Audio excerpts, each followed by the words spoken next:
Okay, so I think it's time to start. I'd like to start from taking a step back, something that we started discussing yesterday.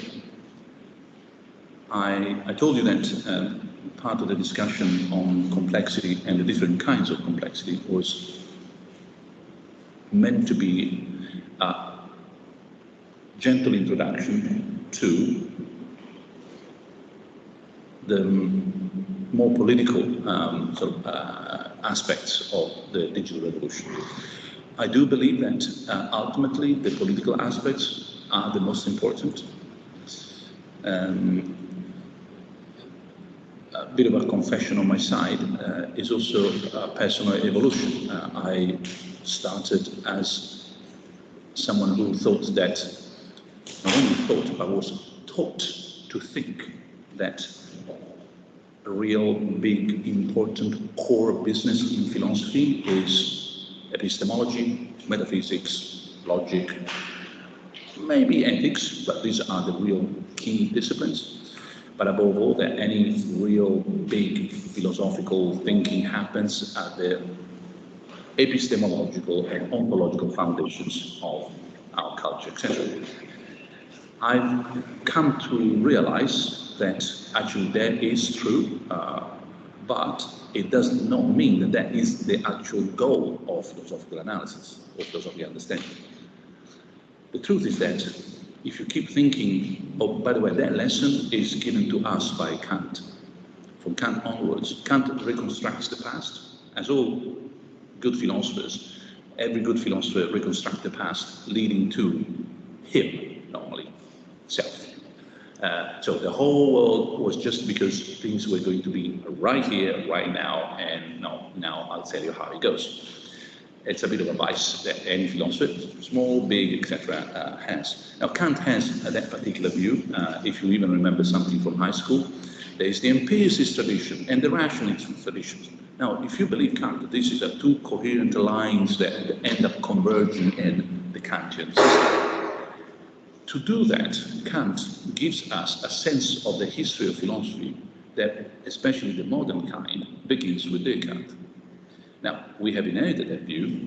We don't probably think that everything is converging around the final synthesis provided by Kant, but we still think that the real stuff is epistemology. So you read Descartes and you read the Descartes of the Meditations.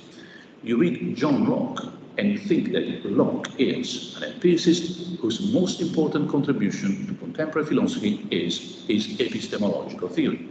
Now, this is insane, factually insane, because Locke is the father of American constitution and liberal thinking. Now, if you think that you have had an impact on anything, it's like, oh, I just gave the ABC and the framework for what the founding fathers of the American Constitution decided to put in their constitution. And I also had a few ideas about how ideas at this time developed, which is a bit fancy and honestly not that interesting. We still learn, literally in the course given in Oxford, we still learn as a fundamental contribution by Locke the primary and secondary qualities. Like, really, so primary qualities, being things that you cannot really handle around. So the primary quality of a triangle is to have 3 sides and 3 angles. A secondary quality would be to be blue or red or gray. Okay, big deal.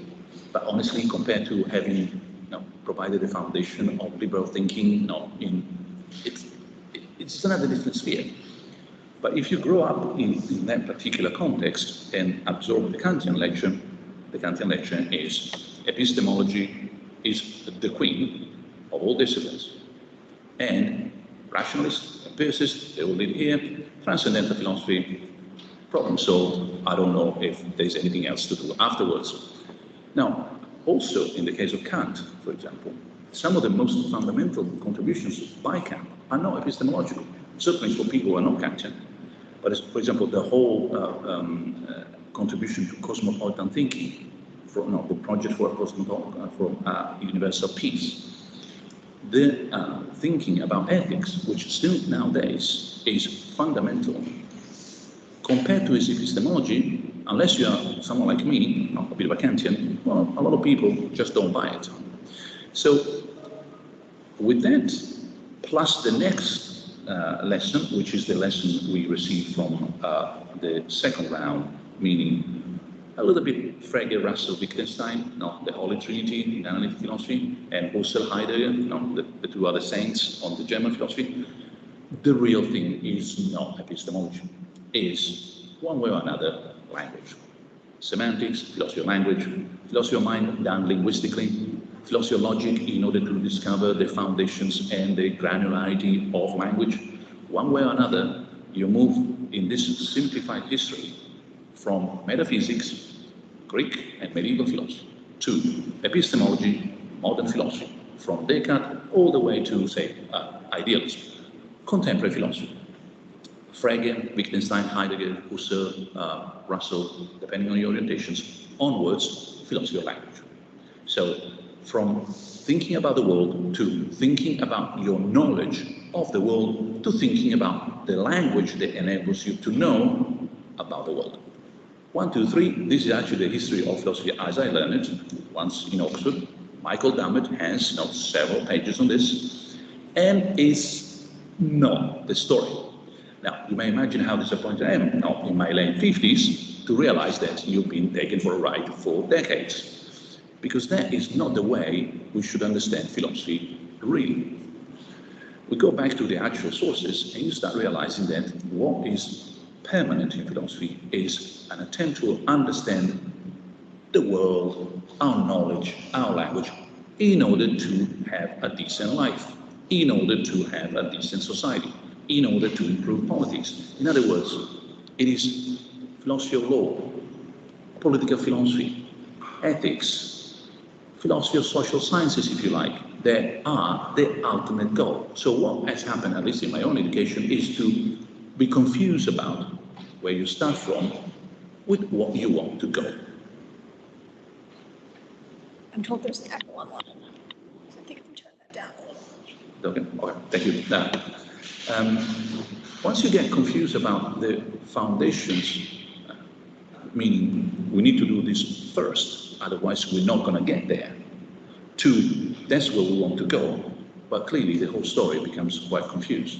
So any foundation and any foundational thinking is crucial, but it should not be confused with the eschatological thinking. Eschatology comes from theology and is the discourse on the ultimate things, eschatos, logos.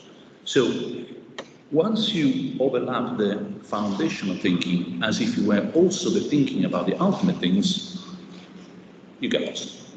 And that's how I got lost. But no, thank goodness, you start thinking and something not quite right. And realizing, also thanks to revolutions like the one we are undergoing, that thinking about the ultimate goals, where you want to go, what should happen and what we should do, the normative thinking is the real goal, and the epistemological, metaphysical, or ontological, the linguistic, the semantic thinking is the means to the end. Like in any journey, you want to know where you start, and you want to know the road, and you want to know with what kind of means you're going somewhere. But clearly, the real business is where you're going. Are we going there? Are we successful in reaching that point? Now, inevitably, philosophy, and I stop here because otherwise we never go to the point, has this tendency, which is a natural tendency, and it's a good tendency, to step back every time. Whatever you say, you start questioning, and then you start questioning the questioning. And you start questioning the question and the question until you get what Wittgenstein would call the bedrock, the ultimate foundations. You can't dig any further. You simply are repeating the question, but you're not advancing in understanding the preconditions of what you want to explain. You stop there and you start building.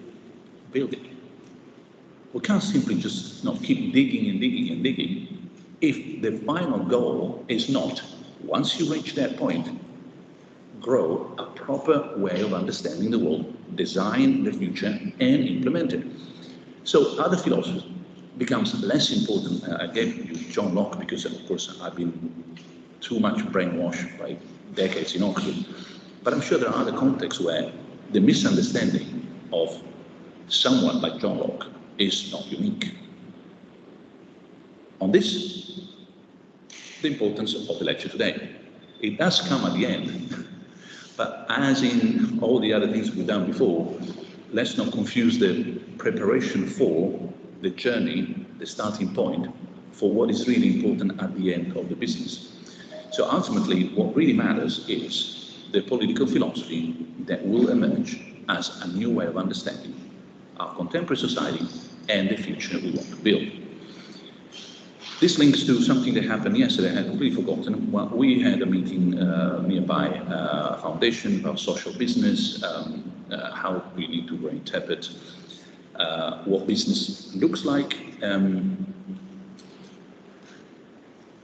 It was important to be reminded, also because of our conversations, of what we have said, and now we start getting close to the actual action. So, this modernity business, if you remember, I oversimplified by qualifying it as the age of the I, or of the subject, of the individual. Of the individual, remember, it's not just me, it could be my family, my world, but it's one compared to the rest, or at their level of abstraction, the other members. So it could be Italy, as opposed to Europe, or it could be Europe. That's also an individualist way of thinking, like me, Europe, who cares about the rest of the world, or me, Italy, who cares about the rest of the other nations, me, Bologna, who cares about the other cities, or me, just me, Luciano, and who cares about the rest of the universe. You're still an individualist. You're still thinking in terms of this is an element in the network is made of all the other elements, and they don't mind, they don't care. Linking with the others, it doesn't matter. So individualism in that sense, so the age of the I, the mechanism through which we have tried to make things better, which is competition.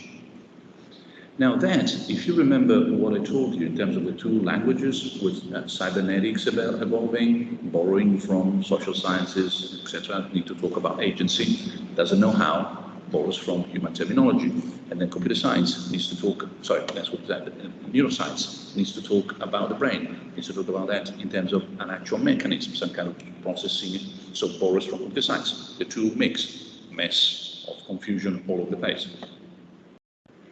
Something similar has happened with competition as the mechanism, and sometimes the only mechanism we can think of in terms of making things work. Two comparisons, no analogies here, how this mechanism, which I would like to understand, and I don't know, started being the mechanism in economics and sort of spilled over to other disciplines, or was actually from other disciplines and it was absorbed by economics. I don't know. I have the impression, at least logically speaking, that competition, market, and individualism as the sort of three elements, the mechanism, the space, and the agent. Who is the agent? The individual. What does it do? Compete. Where? In the market. This way of thinking starts in economics and spills over to politics on the one hand and science on the other. So politics, for a moment, almost there for the lecture. Politics becomes no longer the space where you coordinate efforts, but it becomes the space where you negotiate conflicting interests, which is perfectly reasonable. In fact, actually, if you haven't thought about this, that would be your natural way of thinking. Our culture makes us think that politics is like a competitive game. Remember when Berlusconi, died recently, with a famous phrase, I start playing, scendo in campo, in Italian.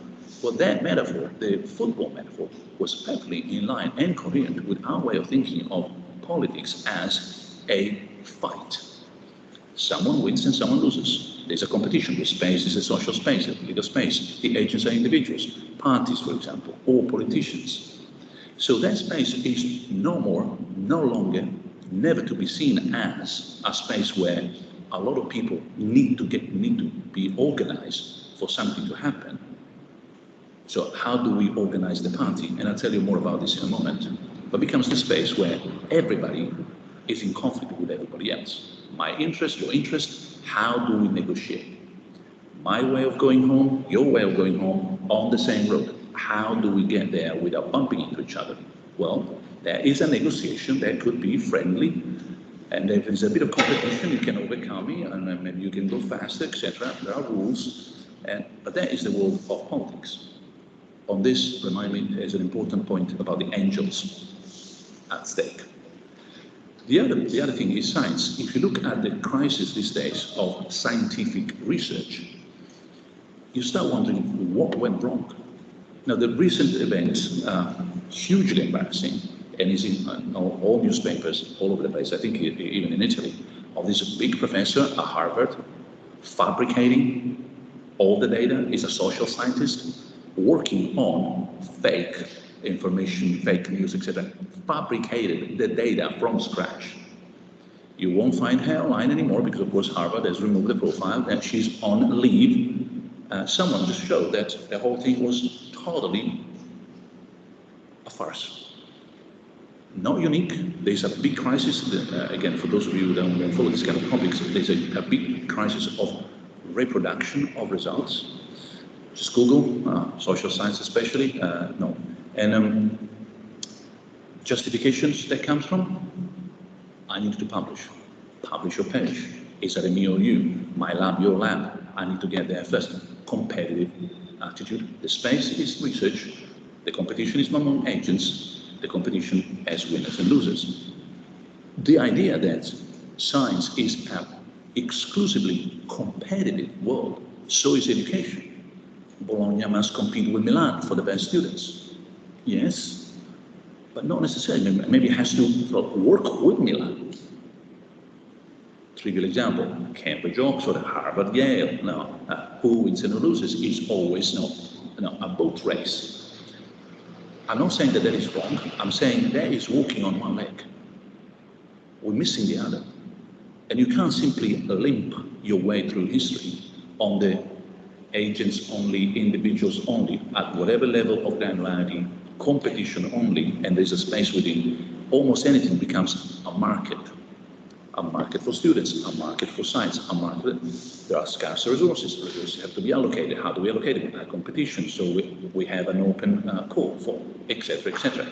Now, the very idea, and I know I'm being rather unorthodox, so for those who will listen to this in the future, if anyone, the very idea that the whole world and the only way in which we can progress is competition, single individual agents, and some space where that competition, call it a market, is the space where this conflicting interests happen, is entirely modern. Is hugely a context where, post-Descartes, if you like, we are sufficiently wealthy, comfortable, not in need to get together, and so we can afford to compete only, always, for everything, at any time, 24/7. Of course, as I tried to explain in other previous lectures, there are problems that you cannot tackle beyond the competitive environment, the single individual agents, and their particular market. So perhaps we could solve the environmental crisis by having a market-oriented share, some kind of tokens for how much you consume and so on. So far, it has not worked. And people like the economists, the classic, will tell you, we need to do better, we need to insist, we need to do more on that. Maybe we need to rethink that a competitive environment is not good enough. Or, as I said, you need the other leg. You need something that organizes that competition in a more collaborative way. Now here comes the angels investing. There's a famous, super famous quote from one of the Mason, one of the founding fathers of the American democracy, and he says, if all human beings were angels, we would not need laws, regulations. And you think, oh, smart. No, totally wrong. I'll tell you why, and I hope with all the lecturing so far, it will be clear why that is totally wrong. Imagine that all human beings were angels. Now imagine that those angels want to organize a party, something nice. And each of them comes with a bottle of Coke. What do we do with 7 billion of bottles of Coke, for goodness sake?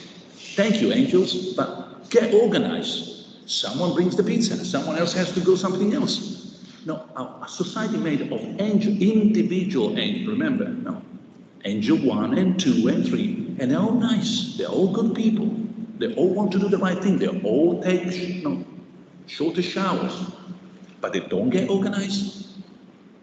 You get 7 billion short showers and nothing else.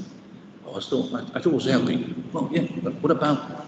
And so even if you have the framework that is already there of pure individualism and individual sort of in tension with each other, remove the tension, make them super nice, make them angels, and you still need rules of the game. The only context in which that doesn't really require rules is when you don't need to organize a party, but every angel goes his own way on the motorway. Sure, 1 billion angels going home, they don't need traffic lights because they're all very nice and kind, no you first, whatever. But if they need to do something more than just taking care of themselves, American style, and trust me, what I've seen these days in terms of our new home is amazing. How individualist that country is. If you haven't been there, it's even from afar, you don't get it. You need to pump your own water. They don't have public water. It's staggering. Trust me.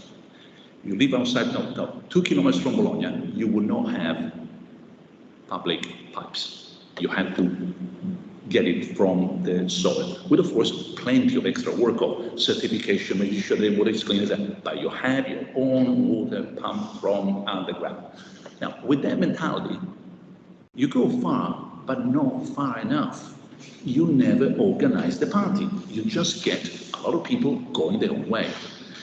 Because that society, by being increasingly complex, we know now what it means complex, those 5 ways, generates problems that are global, they are not individual problems. Once the society gets so rich that generates global problems, and it keeps thinking that all you need are angels going their own way, those global problems are not tackled. Therefore, the party doesn't get organized.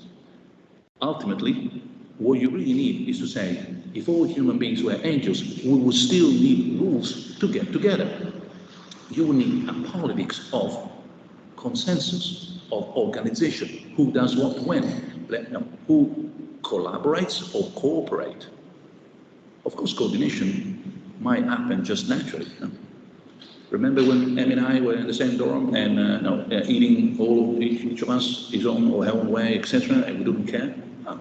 2 angels will always be so polite and gentle and kind, we'll never steal the milk, and we'll always cook at different times.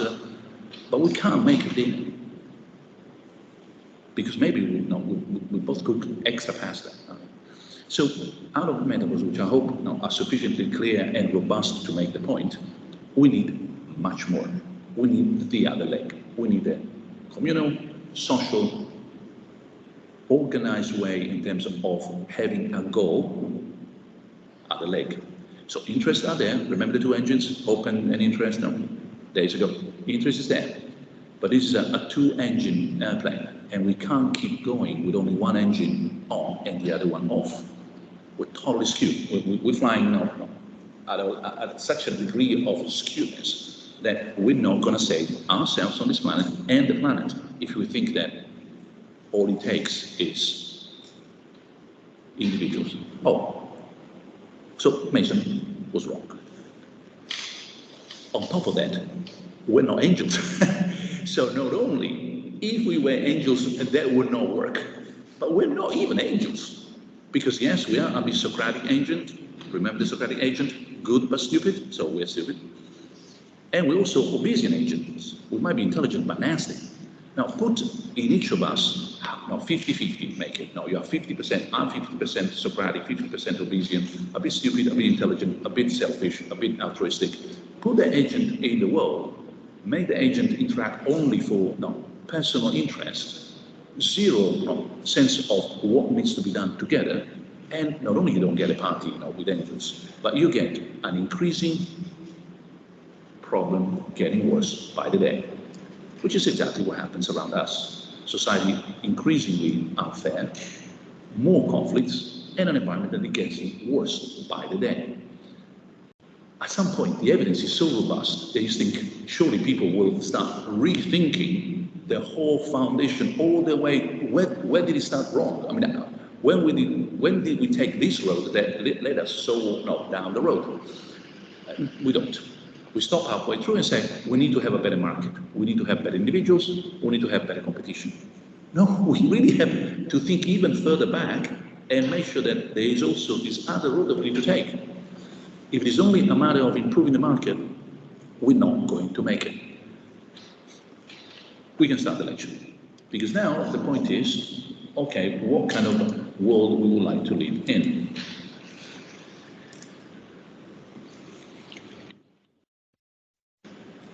We're still adjusting to this room, sorry. So the human project, digital utopia, regulative ideal, the green and the blue.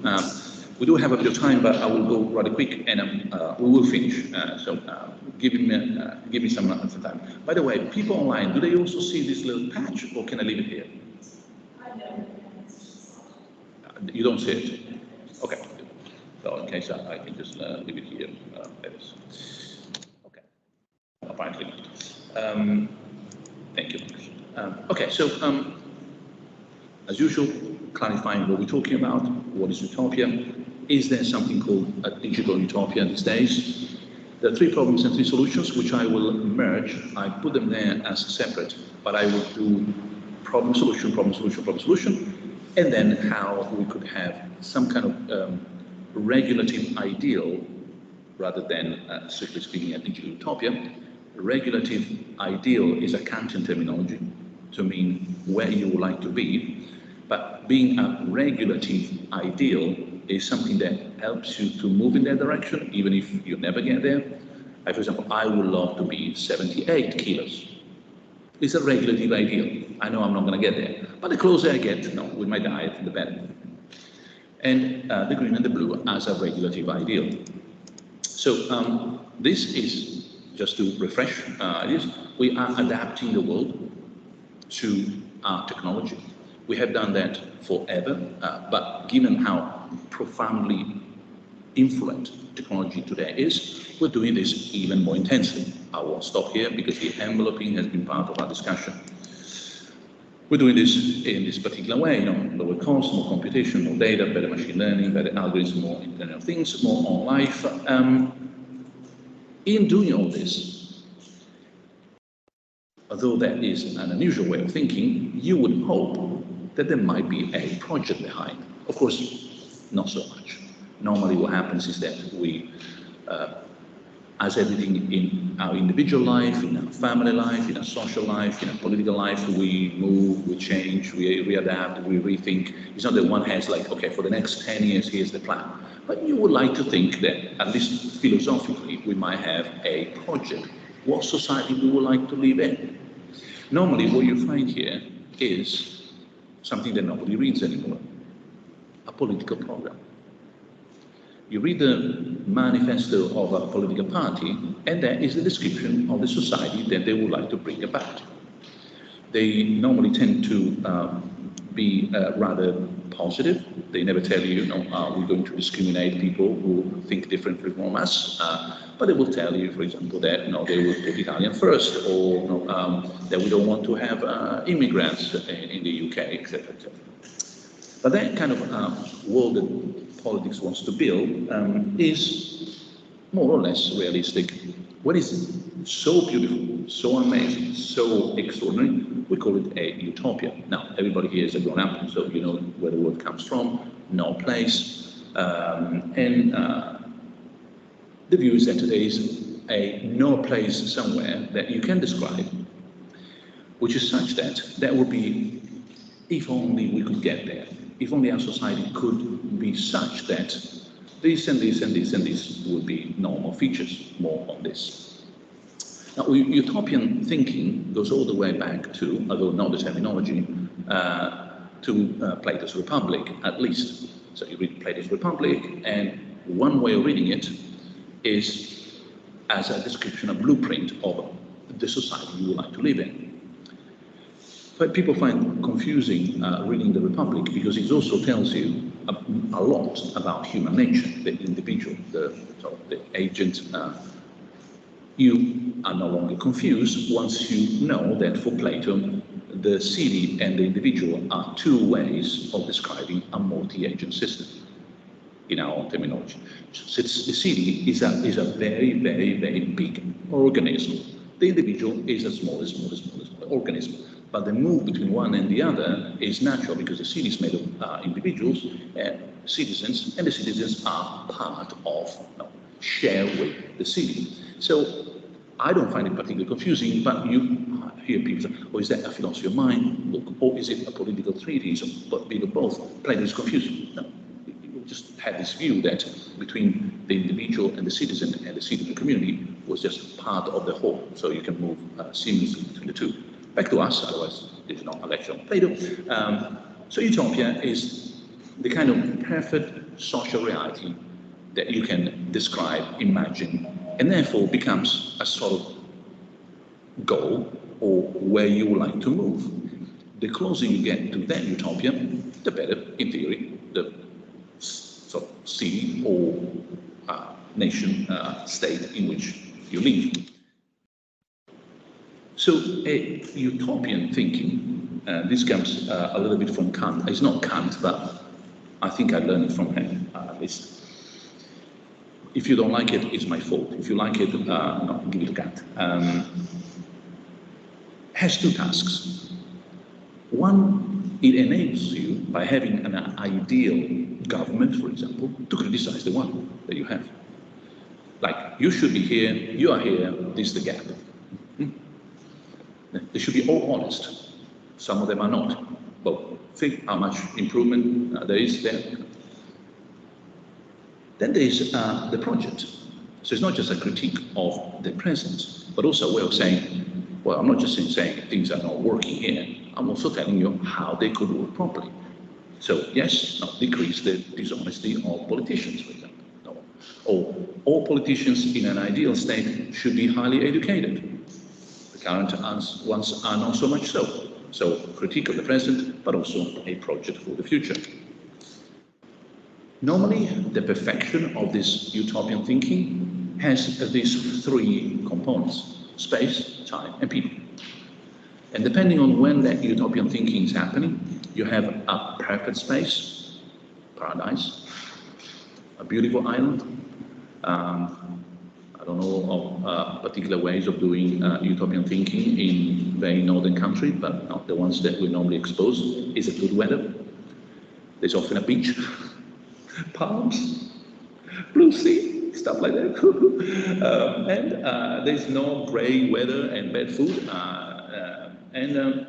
That space also has an ideal time. Now, this is another difference that you find in the literature, and I'm oversimplifying for anyone, any expert listening to this. Time is perfect either at the very beginning or at the very end. Never now. It's either yesterday or tomorrow, but not today. So either is something that you left behind, paradise, but also for the Greeks. For the Greeks, a golden age is always something you left behind. It's something that you would like to go back to, something you can compare things to, but it's not tomorrow, it's yesterday. Or in a different sort of, for example, eschatological, discourse about the ultimate things, etc., etc., you have a vision of it will happen. It has been promised. Now, in a Christian context, where a lot of the Western philosophy, utopian thinking takes place, the utopian state is at the beginning and at the end. It's what you left and what you're going to regain. Paradise at the beginning and paradise at the end. In the middle, not so good. But no, at the beginning and the end, that is the story. The people are perfect. So perfect space, perfect time, perfect people. They don't have sickness, whatever body they have is a perfect body. Now, maybe you want to have a body with 4 arms and 2 wings. or maybe just wings, as like an angel. No, not they have wings. No. So maybe that's the perfection that you want to aspire to, but there is nothing not wrong or blemish, or no, you don't sneeze, you have no allergy, zero. So perfect space, paradise or Arcadia. And you might be acquainted with the sad thinking of et in Arcadia ego. So, and even in paradise, things don't go so well, etc., etc. So this is the perfect space that we might be thinking about.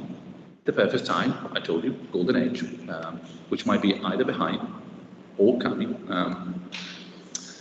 Mind that this rhetoric, if you promise anyone 1,000 years of this empire, whether you are a Roman emperor, Adolf Hitler, or anyone else, you're just saying the golden age has arrived and it doesn't get any better than this. No. And it will be like this for 1,000 years. And of course, Adam and Eve, or anything like that. No, the perfection, the body, whatever body you want to have, doesn't have anything wrong at all.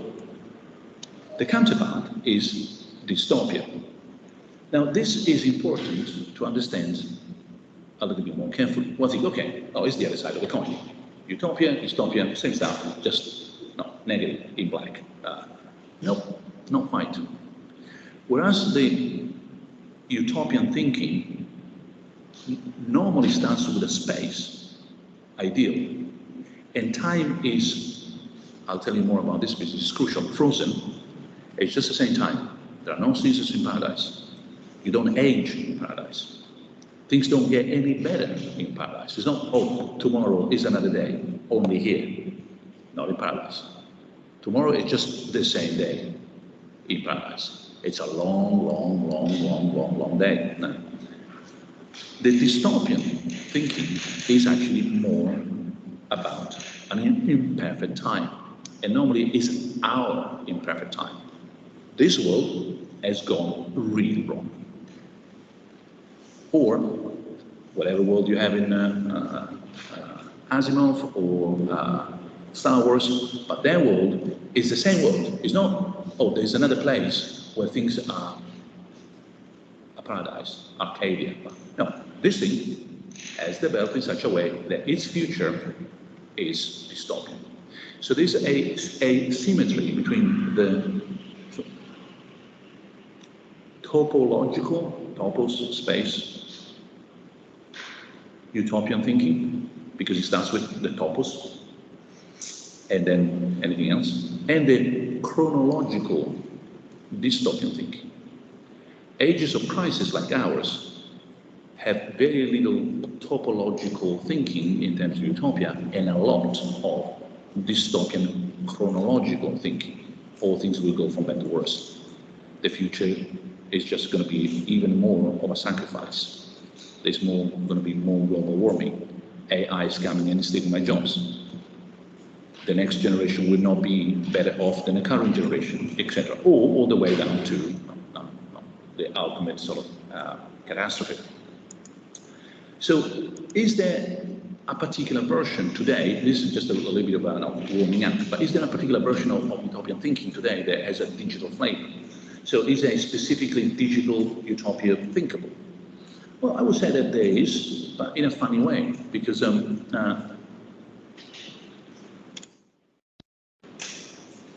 you need to have this, the distinctions I have made before, to understand that, first of all, there's a lot of digital dystopian thinking, chronologically, meaning technology is going to ruin the world, and so much so that there will be robots taking over, or nature will be destroyed, blah, blah, blah, etc. And the digital thinking, when it is utopian, is very modern. I'll show you in a moment. Modern in the sense I told you before. The individual, the competition, the market. So, in order to introduce this, so digital technologies have power to design the space. We saw that. The infosphere, the enveloping. So you start thinking, how could I ideally create a space, topological utopian thinking that is perfect? So what is the ideal utopian infosphere here? Is it possible? Transform time again, back to lectures ago. Well, if time is increasingly a matter of dependency on this technology, remember, not just a correlation, end of history, prehistory, history, hyperhistory, we won't go through that, we've done that at the beginning. Can you transform time in a way where you have an ideal hyperhistory? And can you make people such that they will be more powerful, happier, more enabled in a variety of, for example, cyber implementation of this and that? I don't know, with things under the skin, maybe, or preventing some diseases through technology. So, rethinking about this, is the digital utopian possible? Leads to the question, well, if it is, it's a matter of the digital making perfect space, time, and people.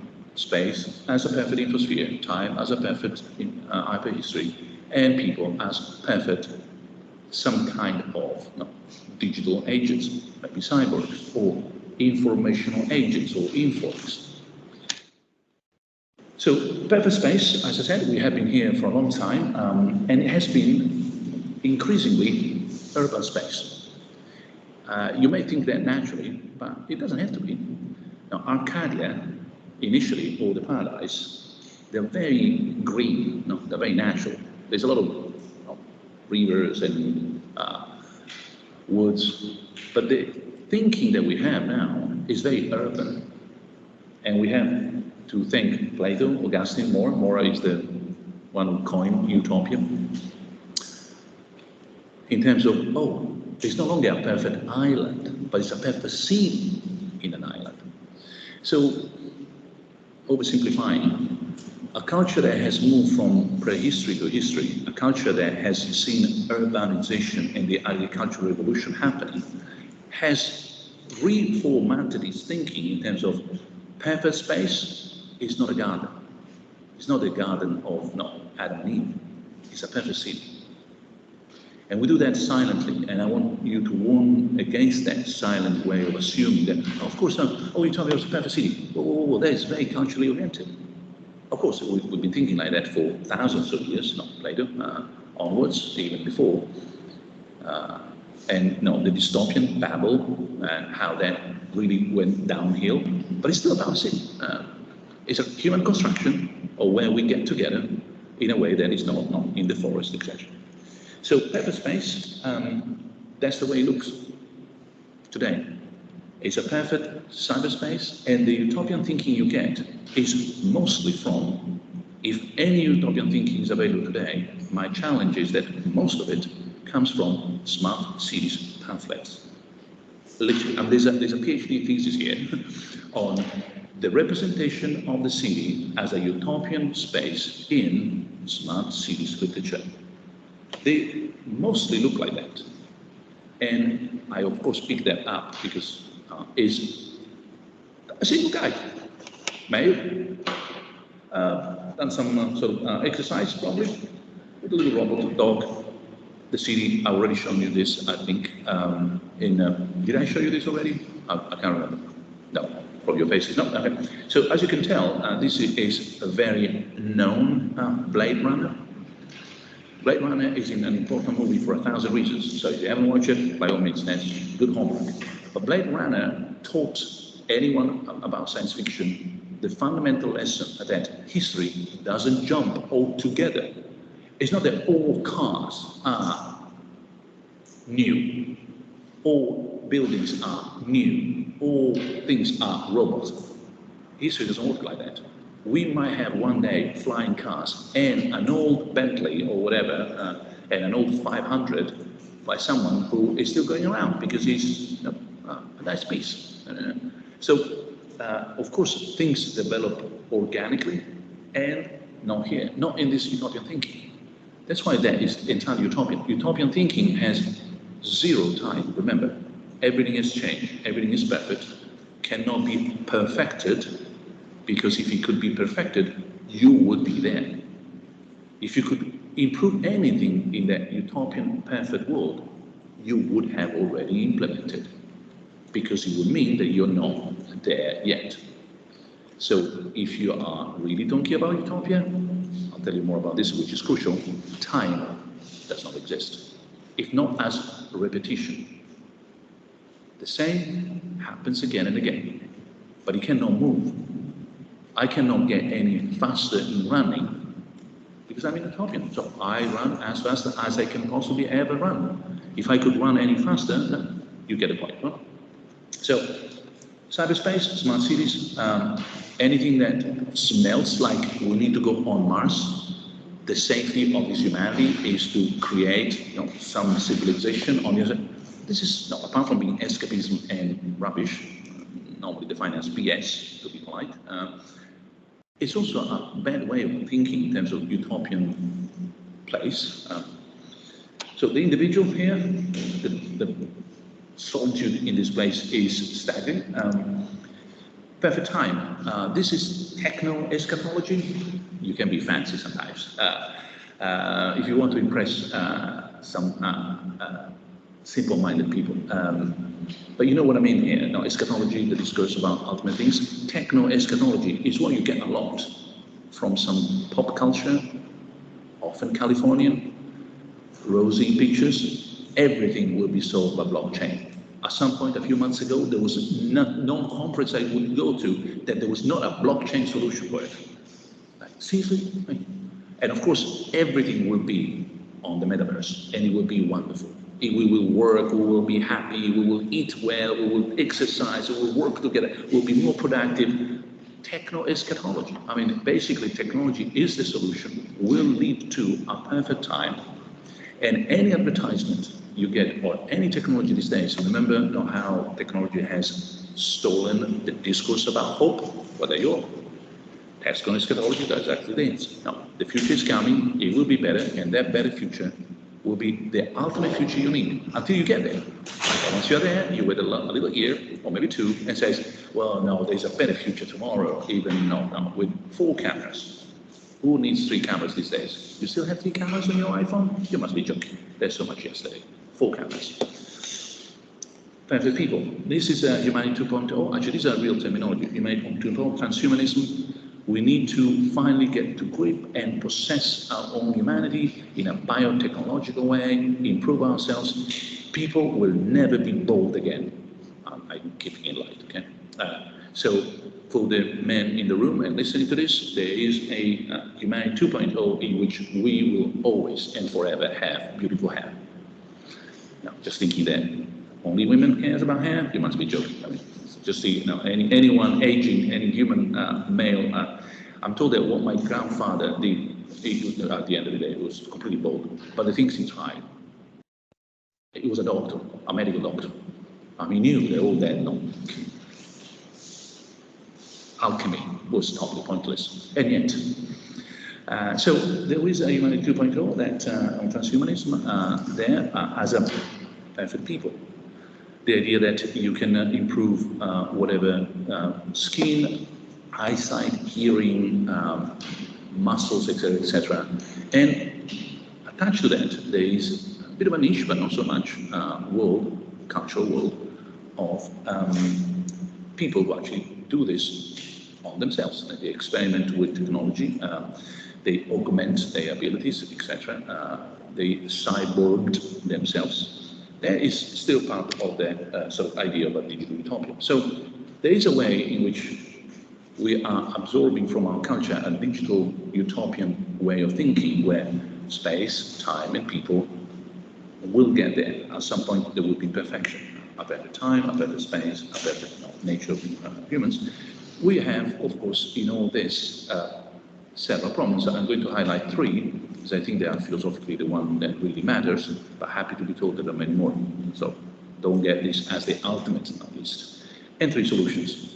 I put them, as I said, in 1-to-1, so it's going to be problem, solution, to make sense of the discussion. So these are the 3 problem solutions that lead more to a way of thinking about this as political thinking. The first problem is that we really do not have any other space than this planet. So any utopian thinking risks Mars, for example, or a colony elsewhere, or the idea that there will be spaces that will be protected. the perfect island on this planet, well, there is no perfect island on this planet, on this sort of, Earth anymore that is safe from global warming. This is once again back to the idea that we are all on the same boat. It's called Titanic, and it's not going well. So there is no other space but the space we have. So part of the solution, if you want to think in terms of a better future, is to put together the technology that we have and the problems we have. The problems with the green, all the habitats that need to be saved. Green here means not just the green of the park, because we are urban thinkers now. So it also means the green, if you allow me to stretch the environmental terminology of urban environment, social environment, economic, political, you name it, and of course, natural. So any habitat, any green habitat you can possibly think of is under pressure. How do we move towards a better, more utopian, etc.? Well, by joining forces with the kind of technology that we are developing, an extraordinary reservoir, remember, not intelligence, but agency. We're sitting on the most extraordinary technology that humanity has ever developed, digital at large, AI above all included. It's a force to take over tasks better, more efficiently, etc., and solve problems. Are we throwing this enormous reservoir of agency against the problems that we need to solve so that we got the tools to solve the problems? Well, that would be a way of start thinking in terms of digital utopia. But as I told you, I prefer a regulative ideal to be introduced in a moment.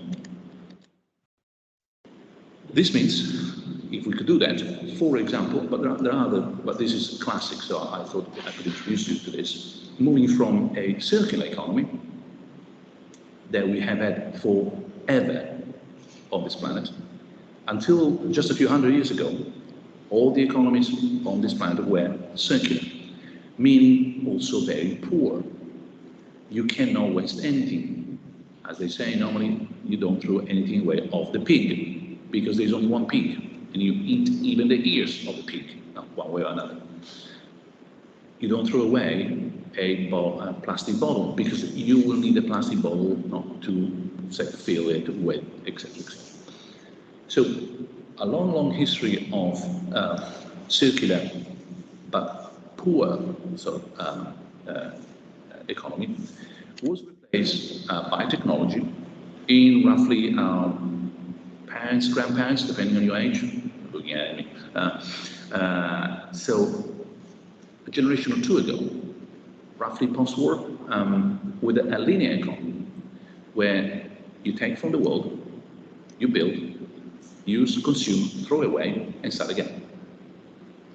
Take, design, build, consume, use, throw away. Classic is a fridge. You build a fridge, you use the fridge, you throw it away, you buy another fridge. Now, the fridge is a great technology, of course. I say more quantities of food than you can possibly imagine. And yet, it's destroying the world as well, given the chemicals. So, economy number one, the circular one, is circular, so it's good for the environment, but terribly poor. Economy number two is linear and increases enormously the richness of the world in which it happens, but it's terrible for the environment. Of course, this technology here is the analog technology of the car, of the fridge. The argument here is that this kind of technology, the digital one, not the analog, but the digital, by enabling us to record, disseminate, but above all, manage information more efficiently, can help us to put the two things together. The richness of the linear economy with the circularity and therefore environmentally friendly economy of the rest of the history of humanity on this planet, almost forever, until a couple of maybe 2 centuries ago or a century ago. Industrial revolution afterwards, Second World War afterwards, whatever you push back, it doesn't go all the way to the 19th century. The difference here, is that this technology lifted humanity from poverty, but destroyed both society to a large extent. and above all, the environment. This technology here should keep lifting standards, living standards, by doing also the other two things: improve the environment and making sure that it is socially good. That is the green and blue that I told you before. How can you do that? So this technology here, the digital, does several things better and sometimes uniquely compared to the analog technology.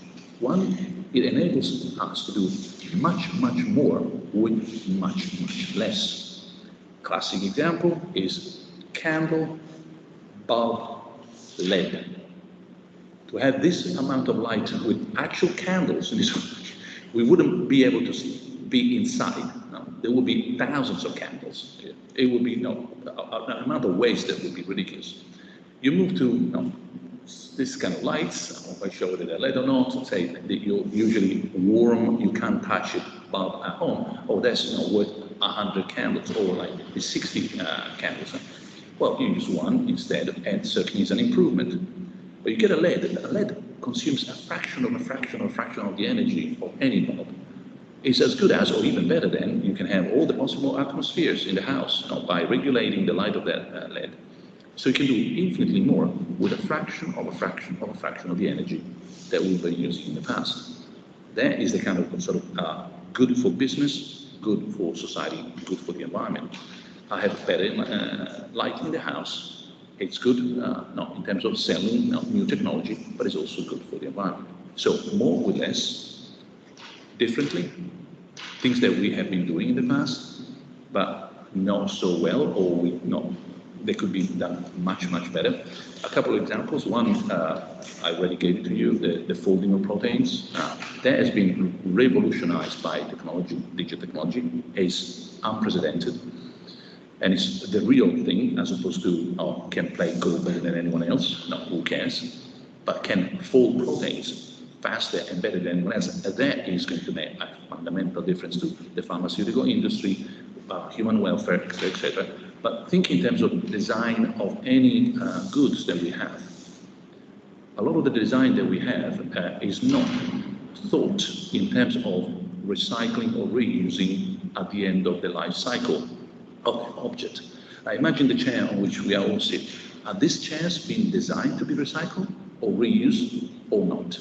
Well, by having digital technology at the very beginning, the design of the actual 3D products in our hands can be done in such a way that the repair, recycle, reuse, the 3R classic of any circular economy, repair, reuse, recycle, become a default position.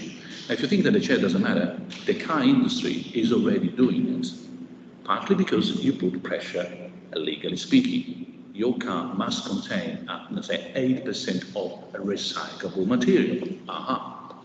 The recent scandal, it just happens, of solar panels is that they are not designed in such a way that when they break, they don't make a total mess environmentally. They're just designed to be used and thrown away, used and thrown away. They are designed in a modern way. We should design solar panels so that the 3 R's are, by design, in terms of digital design and therefore simulation, etc., by default inside there. We start thinking in those terms, and you start thinking, oh, well, this is a different world. A bit utopian, but not quite. The third point, so more or less, differently, or for the first time ever. I don't want to say, no, the impossible becomes possible because I'm a logician, and the impossible, if it's impossible, stays impossible. But there are things, that figuratively speaking, were not possible until now, so impossible in that sense, but they become possible. One thing that, if there is a chance for quantum computing to become really possible, as in long footnote coming, we don't have quantum computing such that it works because I am building problems that can be solved by quantum computing, which is what we have today. I'm building problems to test how fast my quantum computing can go, so you make the problems quantum computing friendly. That's not what you want. You want to have something that solves your problem, not a problem designed so that can be solved by the machine. But no, that's how you test these new machines. It's amazing. We do have a competition here. IBM and Google are constantly, you know, me first, you first, I do it. Mine's bigger than yours. One day, if there is a chance for that quantum computing to be something that will be in our pocket, is because the digital will have made that difference, and artificial intelligence, because the level of coordination and fine-tuning of those machines is superhuman and super analog. You don't reach it with analog tools. You're going to do that in a sort of potentially feasible way only thanks to digital improving itself. Cold fusion, the only way it will ever happen is because AI, and that is the real AI, machine learning, will enable cold fusion to take place.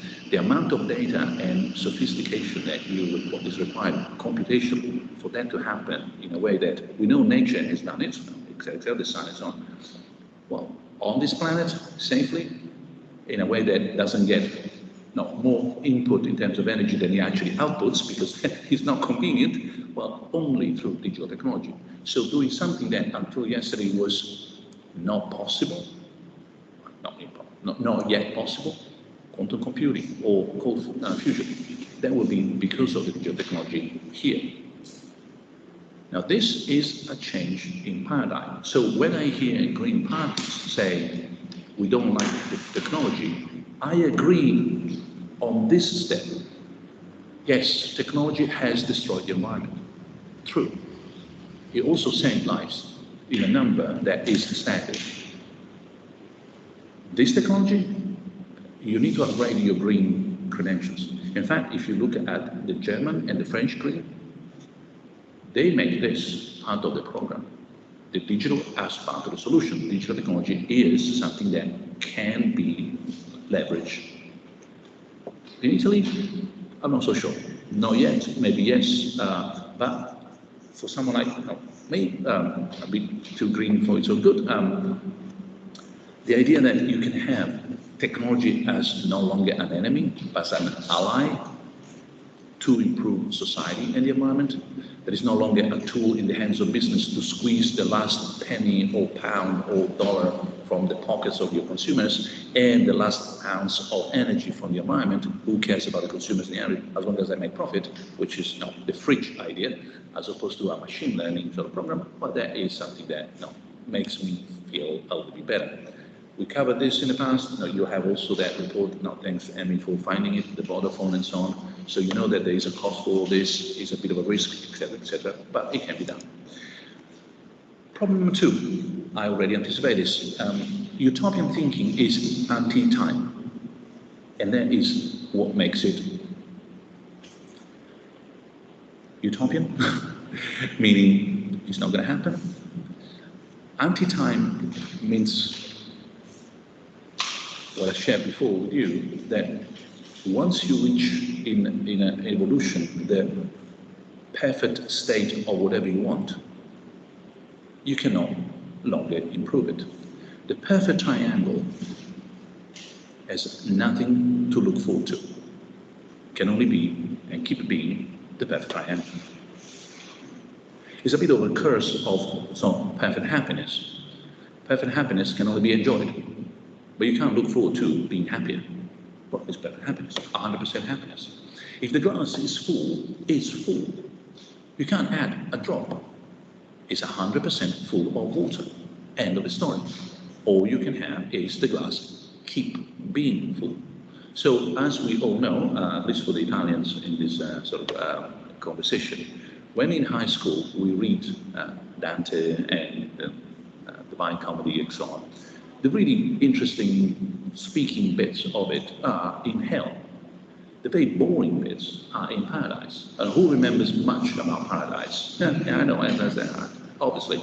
It's deadly boring. It's more of the same. Sing a song like, yeah, but no. And tomorrow you sing another song. And you enjoy the presence of God, and you'll be in the front. But obviously nothing happens because there are no problems. Everything is solved. The glass is full.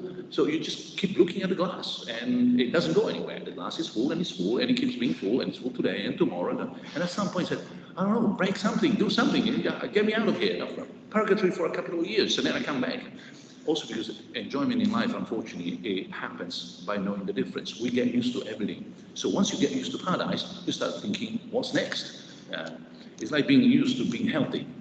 The only time we really remember how wonderful it was that we were healthy is when we broke a bone, when you have to go to the dentist, when you have a flu. So my normal exercise, sharing a moment because it's personal, is every morning, trust me, it's a great exercise. If you remember one thing of this old set of lectures, is this.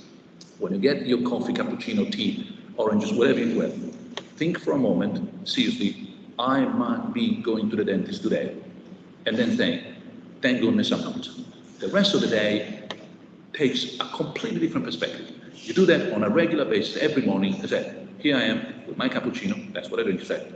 I might be going to the dentist today. I might be in sheer deep pain because a tooth is excruciatingly painful. It's not happening.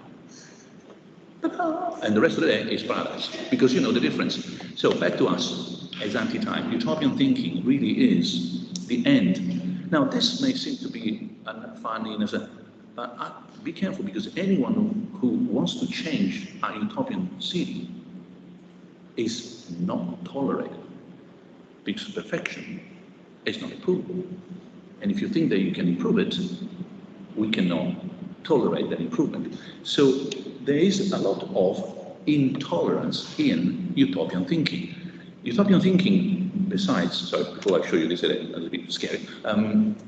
Utopian thinking is, besides, the sort of unique, monistic, as in there is only one, intolerant way of thinking. My paradise and your paradise either are the same, or one of the two must be better. And if one of the two must be better, well, we might have a bit of a fight about which one it is. But it's not that yours is better than mine and mine is becoming yours. It's my perfection and your perfection. Which one is more bad Italian, bad English? You don't say that. Well, which one is more perfect? One of the two must be wrong. My paradise must be better than yours. My political way of thinking must be the only one that really brings the utopian, because it's anti-time.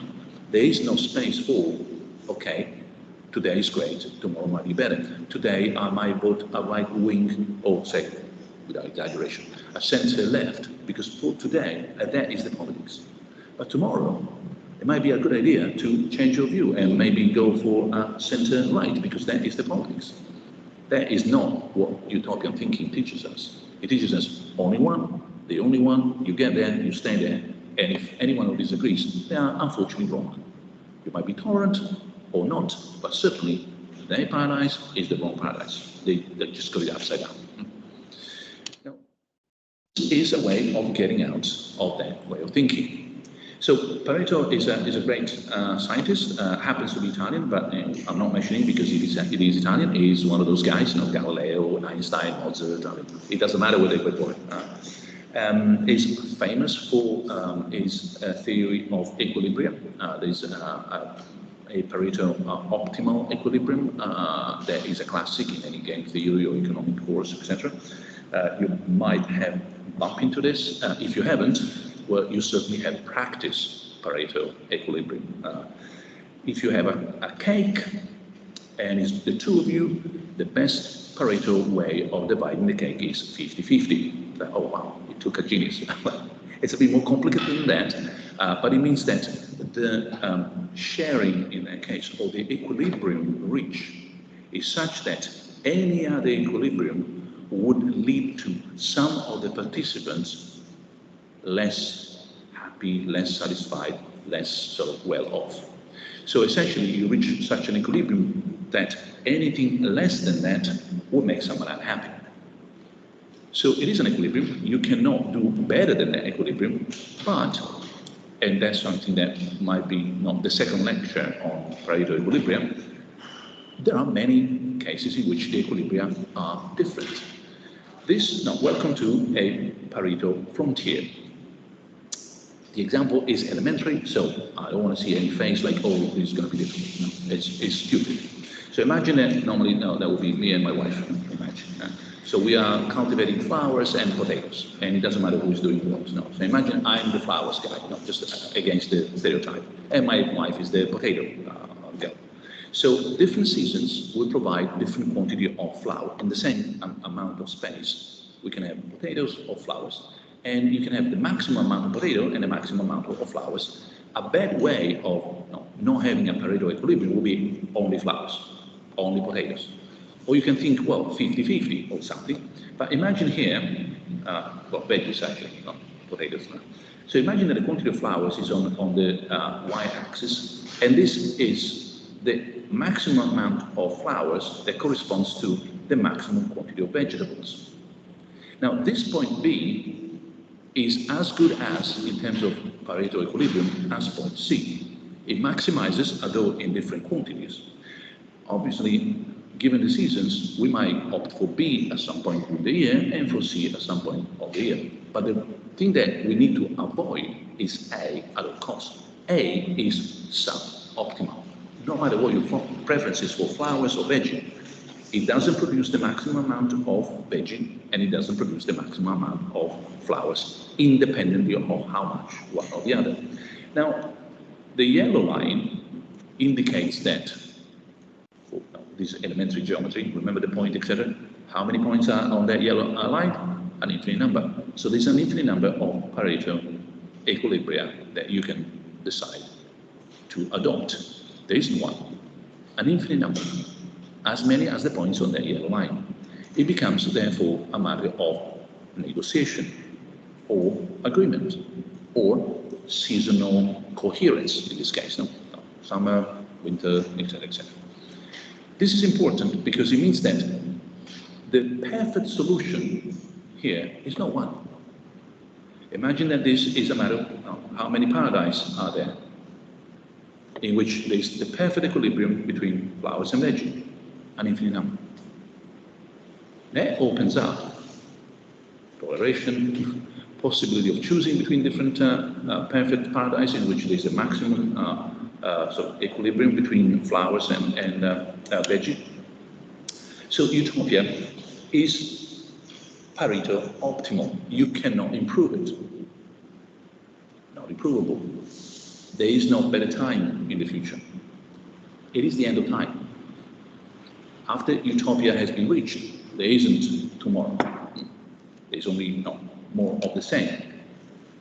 But a digital utopia, the one that we want to build, is historical, is here, is dynamic, and is pro-time, meaning that time works for you. You don't work against time. You're not trying to reach a stage where time will not count anymore. You're trying to leverage time to make sure that as time goes, things improve. So how do we get there now that we have a sense that there is a multitude of potential perfect equilibrium? Well, you can look at a asymptotic utopia. Now, for people who have forgotten that particular sort of lesson in high school about asymptotic curves, this curve is such that it approximates the green line forever without ever touching it. It goes closer and closer and closer and closer and closer, but there will always be a little tiny space between the green and the red. That is an asymptotic curve. So an asymptopia, which is a terrible word, but I love coining the right word for the right concept, is a utopia that is time friendly. It means that it's a way of approximating the green light, which would be the utopian perfect society, with some asymptotic approximation that gets closer and closer and closer. So you need to have a sense of what the green line is. And that's why the utopia becomes a regulative ideal. I'm trying to get as close as I can get to that line. But I know that as time passes, I get closer and closer and closer. So time is on my side if I get the design right. And yet, I never reach the point where time is over, that time is dead. So you have, in terms of improvements, here, more and more and more and more improvements along the X line of time, getting this particular asymptopia closer and closer and closer and closer to the perfection without ever reaching it. Designing things in that way, I know this is all kind of, if you like, PowerPoint or black board or just an abstract design, but it makes us think that there is a way of designing our society in this sort of approximate perfection, as opposed to, oh, perfection is over there, either you get it or you don't. Once you get there, you can't do anything else. But no, it's on the other side of the universe, it's like the island. So the solution too becomes a way of utopizing, so thinking in a utopian way, as upgrading. Now, upgrading gives us that sense, apart from the terminology, of a pro-time progression, so that as you upgrade your society, you're getting closer and closer and closer and closer to where you would like to be. I mean, there is the disappointment that you never get there, but at some point it becomes negligible. You know, the space that is allowed by this sort of conceptual design is only the space necessary to be able to say, tomorrow I might do even better. And yet, you know, there is the 99% closeness to, if you like, something that is already perfect. There's a third problem, which is not just the space, not just the time, but also people. The happiness is linked to the hope that we have encountered in the past, and the collective happiness in a utopian context. Now, everybody has his own, their own preference for a particular definition of happiness. My own has as grounding concept that of hope.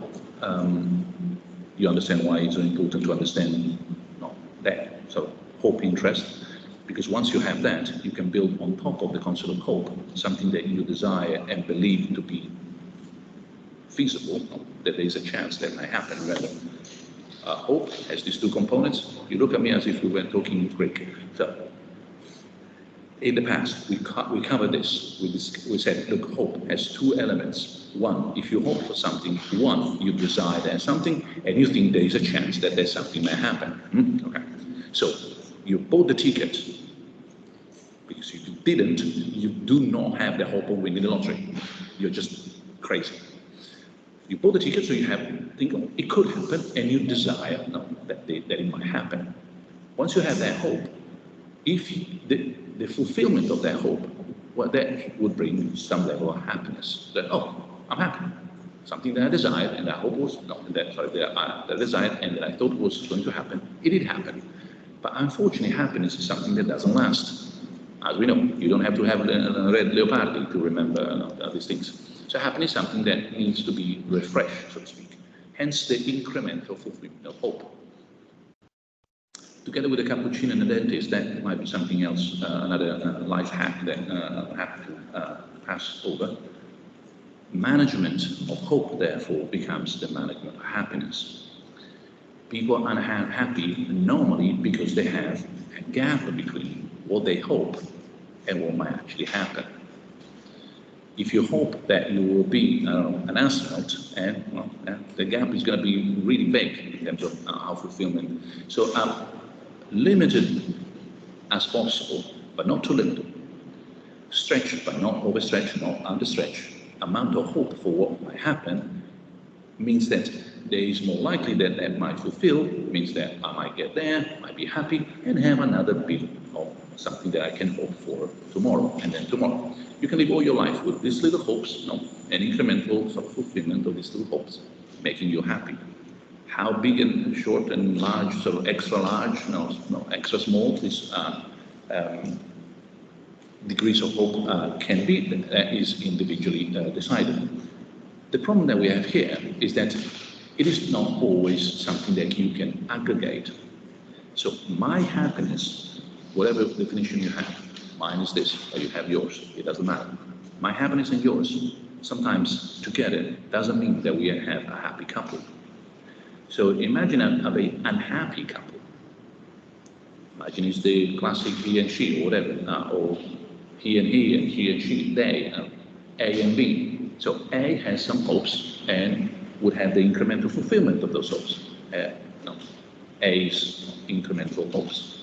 B has their hopes, but together as a family, they're dysfunctional. In fact, they make each other's life miserable. They're ready for a divorce. Once again, it is not true that a societal happiness is the aggregate of every single bit of happiness of their members. This is so obvious, I won't stress it enough.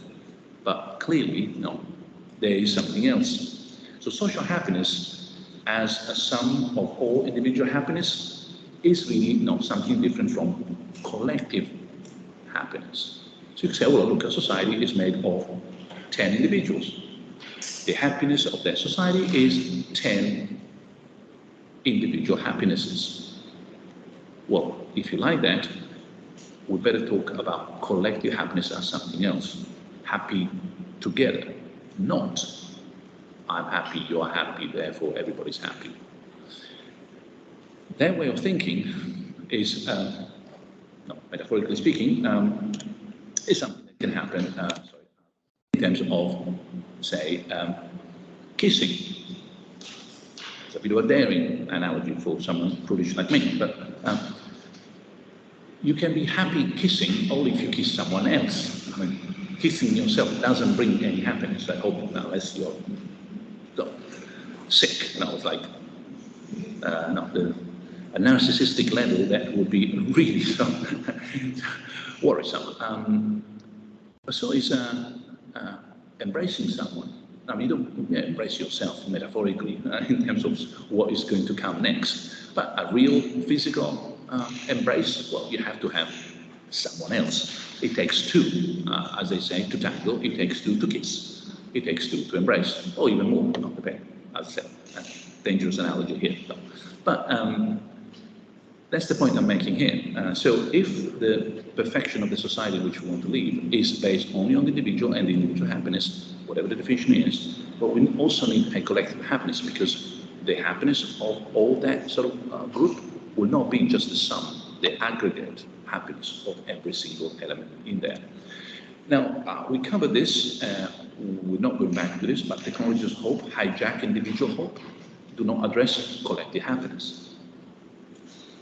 Remember when we said, look, there is a discourse about technology that talks a lot about happiness as something that comes from technological solutions? Well, it's always the individual that is addressed. Again, just look at any advertisement of any gadget we have. It's very rare that it's addressed to the family. Normally it's the individual. Even in terms of a car, it's she will be happy, he will be happy, they will be happy if you don't want to commit yourself gender-wise. But a car for the family, not so much. And in case the family as an individual, as a unit, etc., etc. So something that says, oh, this is the best car for society. Who cares? Like, I'm not going to buy it. It's the best car for me or for my family. Okay. So technology don't really, in their hijacking individual hope, address collective happiness. But collective happiness as mutual donation of sense and purpose takes two. Well, that is something that, in the exchange of happiness as hope, if you get into that kind of interactions, that is amazing. That's why some religious communities, no matter what you think about religion, give to the members of that community a sense of fulfillment that is almost incomparable to anything else. It happens with political communities. It happens in a team. If you have played any game where there is a bit of team spirit, that sense of we is unbeatable. And your happiness as an individual is really, multiplied by the happiness of the whole group when you go out and celebrate, we, the team, etc., we do this, we that. Of course, competition, blah, blah, would be there. So. But this donation of sense and purpose that can happen only thanks to the other. And remember, the age of the individual, the disappearance of the other, the disappearance of nature and God as the ultimate other. That has been weeks and weeks ago, so we don't go back that. But historically speaking, even among ourselves, well, their sense of happiness is the solution to this, building a digital regulative ideal, asymptotically improving, as upgrading society, where the happiness is also collective. It's not just an aggregate or individual happinesses.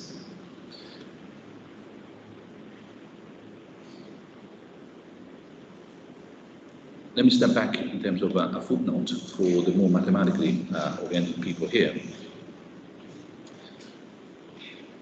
It is unfortunately the case that when you have a set of elements, sometimes, like a set in terms of a collection of things, sometimes the set inherits the properties of the individual and sometimes it doesn't. Simple example. Imagine a collection of 10 very valuable diamonds. The set of diamonds inherits from the diamonds the property of being very valuable. So each diamond is very valuable and the set, of course, is very valuable. Imagine you have a set of 10 A4 pieces of paper. Each of them is, so to say, can be 10 easily. 10, not so much. 100, not at all. A book, you can't possibly. So it doesn't inherit that particular property. If you want something a little bit different, is, which I used a long time ago when I used logic, the set of all zebras does not have 4 legs. You think that this is silly? I hope not. Don't, in case, because the number of times you hear people making that mistake and thinking that because the elements in the set have a property, the set inherits that property is standard. The number of times I read great minds, real great people, thinking, oh, a society is so because the individuals are such and such. You say, not necessarily. If all individuals have 2 legs, that society does not have 2 legs. Having 2 legs doesn't make any sense at that level. So sometimes a society of individually happy people may not be happy, not at all. And a society in which every individual might be allowed to look for their happiness as per American Constitution doesn't mean that it's a society that is looking for communal happiness. So every individual is looking for happiness. Okay. So that society is looking for communal happiness. No, couldn't care less. It's just a society in which every individual is allowed to look for their own, search for their happiness. So it doesn't scare. So back to us, the kind of utopian thinking that you want to have is not just individual, but also collective. Once again, both legs. You want to have a society in which everybody is happy, but you want to have a society in which not only everybody is happy, but also there is a collective happiness. Or happiness about how we are together. I might be very happy on my island, and you're very happy on your island. We meet together, we hate each other, and we destroy ourselves, because together, that happiness doesn't sort of aggregate.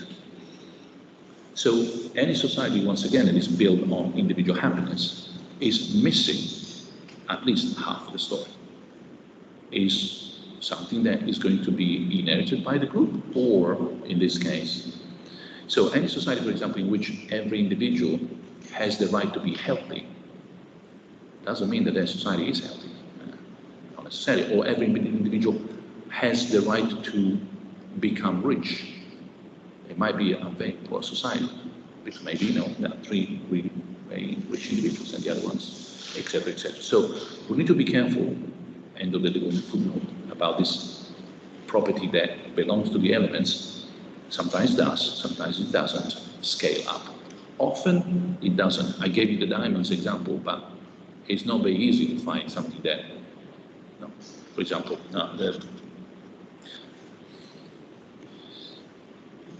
this little card is very light. A set of, say, 1 million cards in a box like this, you won't live. I'm trying to give you a really stupid example to make sure that this is never going to be a problem in terms of logical analysis. Whenever people do that little shift, raise your hand and say, Are we sure? Is this really a case of inheritance or not? So what do we get out of all this? And we're almost there. So in a digital utopia, what we have is an asymptotic convergence towards perfection, but never reaching it. You have the incremental fulfillment of individual hopes, one leg, but also the collective donation of sense and purpose. That will be the kind of world in which we would like to live.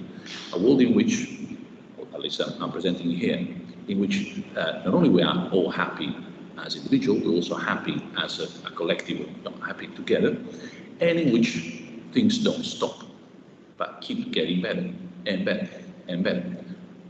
Oh, that's utopian, exactly. Well, that's the lecture for today. Okay, this is not the real world. This is what what if?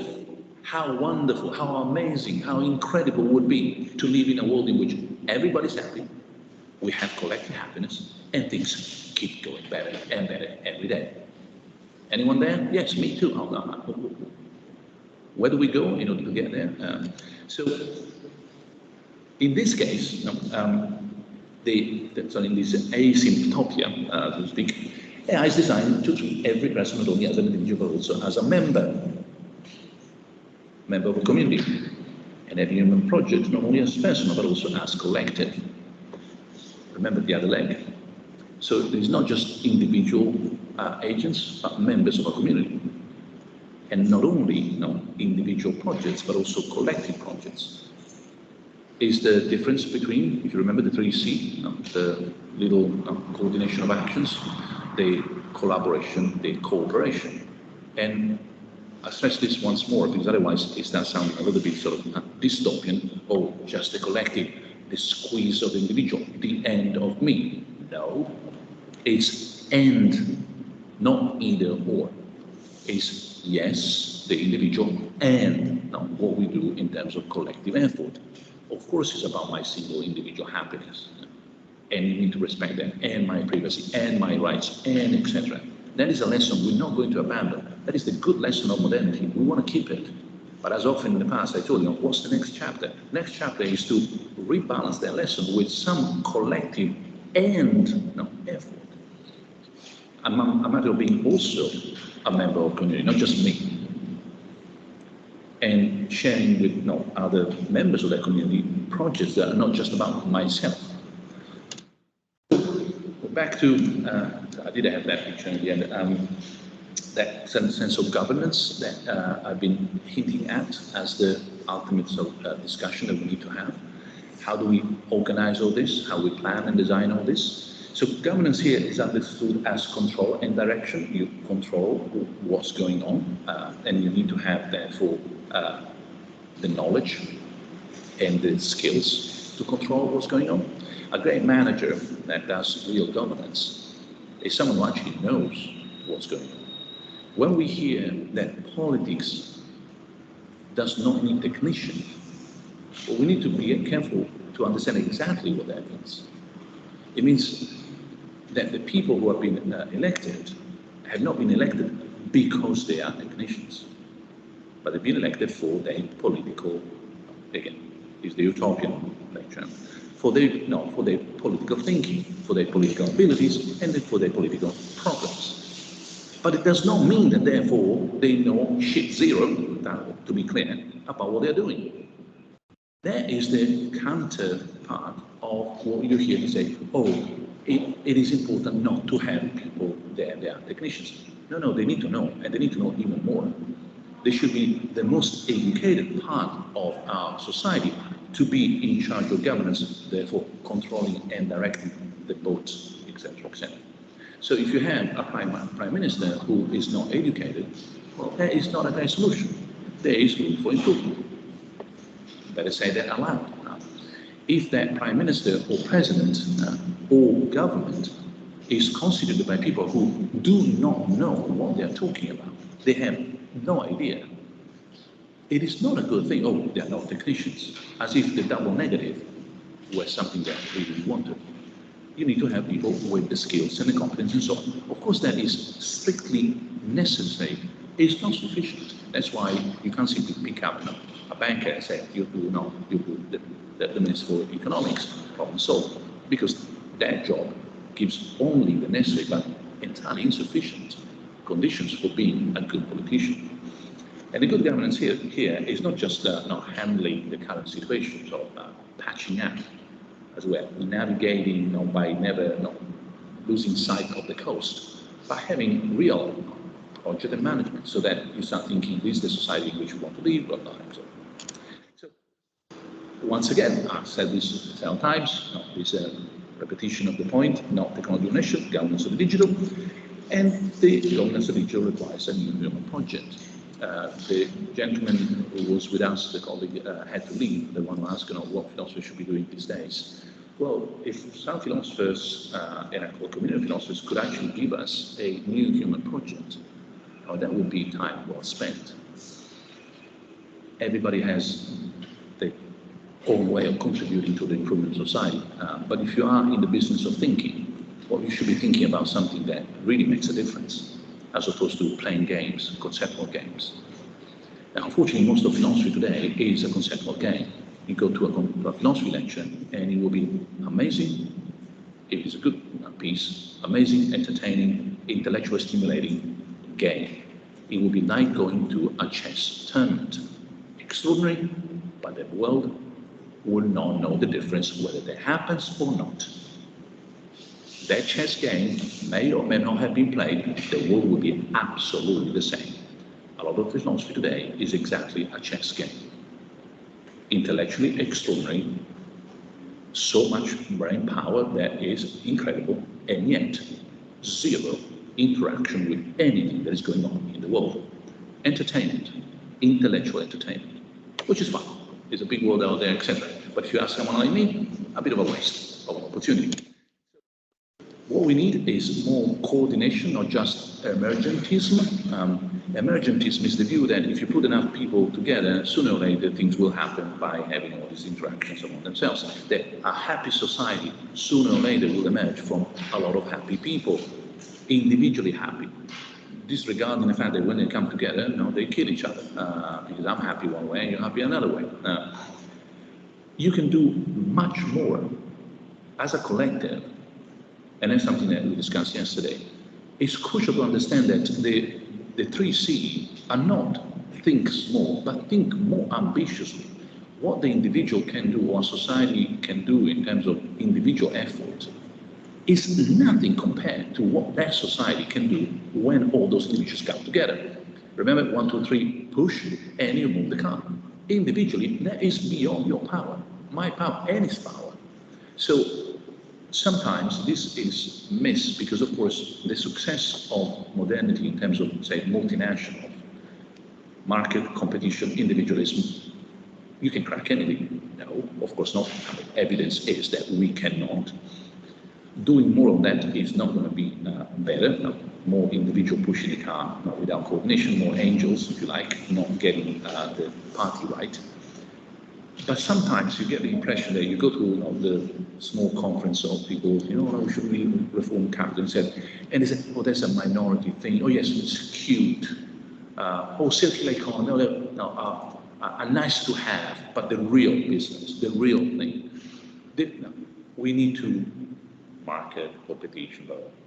And you need to explain, actually, if you think about this carefully, given the size of the problems, this modern tool, individualism, competition, marketing, is too small.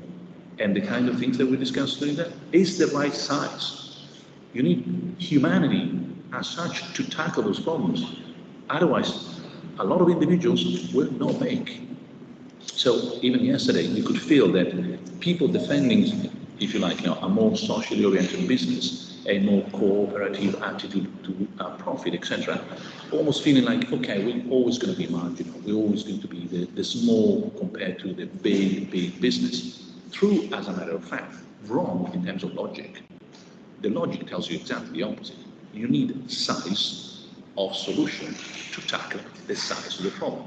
That size is collective, is social, is organized. It's all the angels, if you like, in pride singing together. Imagine every angel now singing whatever the heck they want. It will be a cacophony. Someone, I'm sure, out there is coordinating the singing. So more ambitious projects are the kind of things that become available, affordable, by the size of the agent. the bigger, if you like, the multi-agent system, the more that multi-agent system can take on board. And therefore, you can lower the opportunity cost. Because at the moment, it's been a thread throughout the lectures, but the number of things that we're not doing and missing, and that we should be doing, but we're not doing, is staggering. Just remember what the discussion about AI we have had. If we are going to end up with amazing AI machine learning so that Netflix works better, the search engine works better, and maybe Teams even starts working as opposed to anything else, wouldn't that be like, yeah, but meanwhile, no, we can't breathe in this room, just to be trivial. So the amount of opportunity cost for the just in case, is the, if you like, is the road not taken. So if I have 10 euros and I buy ice cream instead of a pizza, my opportunity cost is the pizza I didn't buy. I had only 10 euros, I buy the ice cream, I didn't buy the pizza, and the pizza is the opportunity cost of that purchase. So the things that you could have but you didn't because the resources were allocated differently, opportunity cost. Well, if we use machine learning to improve, say, a capitalist, individualist, market-oriented, competitive environment, we are really not that smart. It was actually the thing I said yesterday. Of the three professions in the world, the philosopher is as sad as the one of the priest and the one of the doctor. The priest, the doctor sees all the sickness of the body. The priest, if you like, sees all the sickness of the soul, and the philosopher sees all the sickness of the intellect. In other words, human stupidity. Because he knows, they know, we know that we are stupid. Now, there is that stuff, not because they're smarter. Philosophers are not smarter, they just know that they are stupid. And so, the philosopher looks at the opportunity cost and is dismayed. So, we the people, just to be nice for once to my new country, well, that's what it does here. It does coordination. It can take on board way more ambitious projects, and it can lower opportunity cost to a level that becomes negligible. That is the way forward. And that is John Locke, so to speak. But then it's another chapter for another day, because it means start looking at toleration rather than justice, etc., etc. This, just finishing and leaving some time for Q&A, means rebuilding the whole divorce narrative gets a counterpart of a marriage, in this case, and a marriage between physics, nature, etc., and technique. So the little play with words and ecology is certainly the way forward. This is not a niche idea, like, oh, yes, the goody-goody of the world, of course, with funny clothes and funny hair. Unless this becomes mainstream and dominates our new form of capitalism, new form of politics, new way of being together, we're not going to get to the end of this century. Take it or leave it. That's the way it is. And people who don't get it will lead us to the ultimate disaster. So there is a lot of call to action in all this, as you might get, and that's the green and the blue that I mentioned. Someone asked me, and I said, well, I'm going to put something in the slides to make sure that, I think it was you,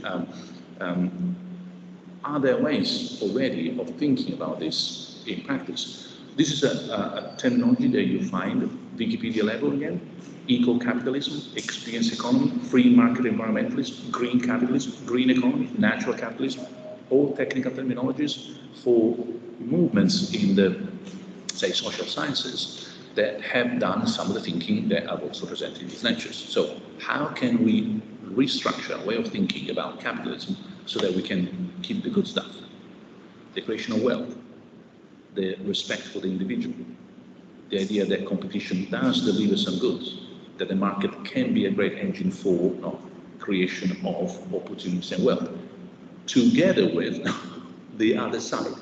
Well, that is a little bit different, but this is basically the idea. Capitalism is the engine, but what we do with it needs to be completely reconsidered. How we guide the engine and towards which goals is the real difficulty. Some considerations at the end of the lecture there are no ultimate externalities. Anyone you hear talking about externalities is really of a different century by now. An externality is something that you didn't want to get, you didn't want to have. Normally is a negative, but externalities can be positive. It's just that we are used to think in terms of negative externalities. You do something, you produce, I don't know, ice cream, and an externality is a little bit of pollution, but you don't pay for it. Someone else is paying for it, so there, it's an externality of my business. What you think is somewhere else, at some point, at some distance, but it's a single plan anyway, and by now, there is no real elsewhere or at another time. It's always here. So sooner or later, the externality is going to bite your back.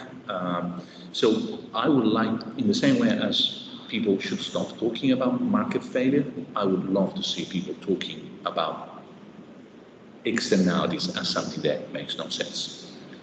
There is no, as we went, dumping ground outside the planet where we, as we're going to put all the rubbish. You know? And everything at the end of the day can be capital. An asset that can enhance one's power to perform economically useful work. We just need to understand what that capital is going to be.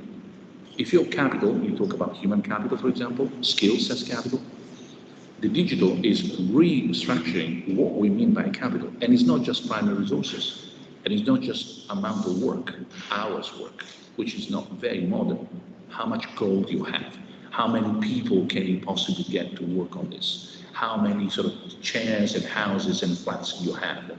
That sense of capital is very much limited. That definition is not mine, it's textbook definition. An asset that can enhance one's power to perform economic useful work. So capital becomes, for example, my tools, if I can do twice as much. I mean, capital could be the kind of things that we go around with this. This is also capital. If I can be rich everywhere at any time and do economically useful work, even if, for example, I am at a distance. So we need to rethink the fact that capital could be anything. And we need to start changing society rather than human nature. Human nature doesn't change. Not in, in millions of years, if you like, but not in time for, that's why we need education means re-educating every time, every generation. Whenever they're born. No, we are born, we are also born human, blank state. But society, no. Society is more like Lamarck rather than Darwin. Society, as it learns and changes, people are born in that society. You are born in a society that thinks that animal rights are at default. Are you crazy? Is incredible. You don't have violence on animals. Well, that individual will have that kind of values by default.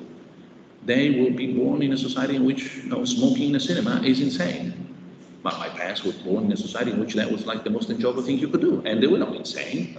We just didn't have that sensitivity, those values, etc., etc. So as society improves, changing society means also changing the individuals who were born in that society. So more design, and the essence here is to have that particular project. To be just want to make sure that we get there. Yes, almost there. I want to be a little bit sort of concrete to conclude. Of course, all I've said yesterday, today, leads to this political thinking, more to be done next year. But this is a concrete effort that we are currently making as humanity on this planet to make things work better, from non-poverty to partnerships for the goals. Partnerships, rings a bell. Community together, etc., etc., all the way through to etc., etc. Now, these sustainable goals are, I hope you know, not even remotely close to be achieved in anything that is a reasonable amount of time, despite all the pledging, promises, big speeches, and so on. But it is something that one can do about it. This is a project that we did, and I want to close with this practical comment. So utopian is something you want to walk towards. You will never get there. So it's a regulative ideal, asymptotically, so getting closer. Something that is about individual happiness, but also collective happiness. Happiness as the progressive fulfillment of hope, if you like that definition, or any other definition that you prefer. It is something that needs to have time on its side, not work against time. and is on this planet. It cannot be considered on Mars or anyone else. In this, actually, this project doesn't, it has become, that is just the archive address. In concrete, what can one do if the digital really is this sort of force for good? Well, for example, we just tested that in terms of is AI used to support the Sustainable Development Goals? I asked at the time, or many years ago now, it lasted for a few years, it was just before COVID, I asked Microsoft, Google and Facebook for funding, managed to get the three together, which is, trust me, just that was an achievement. Managed to get the money from the three, which was another achievement, to develop this particular project on what is happening in the world in terms of AI for the SDGs. Apparently a lot. We collected roughly 120 projects. They were all active projects, at least 6 months old, at least supporting one, if not more, of the SDGs. And they had no known counter effect. So, save the dolphins, kill the whales. No, they were just saving the dolphins without killing the whales. So, it turned out that there was a lot, and there's now a book that we just published a few months ago on the results and much more on what AI can do for the SDGs. Now this project is over, has been merged with another much larger data set that is hosted in Hong Kong. You can find it by Googling. That is the archive of the project. There were at least another 150 projects over there. So we're talking about hundreds of projects where in small, tiny little corners here and there, so not massive changes, but there's evidence that can be done. It's proof of concept. You can use this technology to help one or more of these 17 goals: climate action, life below water, life on land, reduce inequality. I mean, this is, if anything is utopian, this is the list. Are we doing it? No.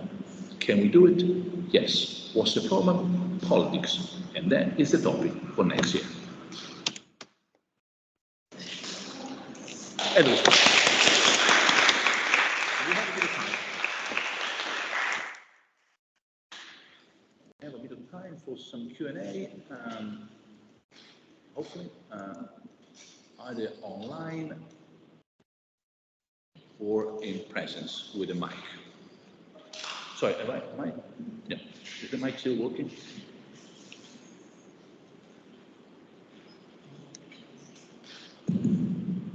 I hope so. Yeah. Okay.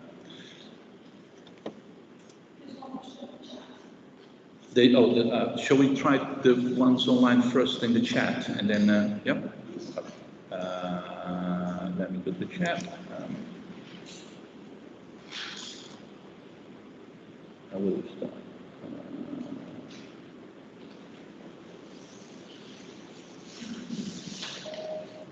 Okay. So, is there something that precedes today? No, only no. The lecture, YouTube will go down, according to you. So here's I guess you can also read it for the recording. According to you, how long would it take for this conceptual framework we learned through this course to reach the needed scale in terms of active audiences to start to generate a relevant impact in the way we design our reality as well as our future? Do I have a realistic answer? There's a lot of wishful thinking.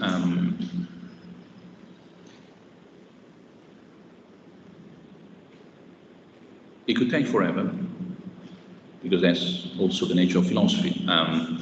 You do the thinking a little bit like the shorter shower, because it's a good in itself, not because it's useful.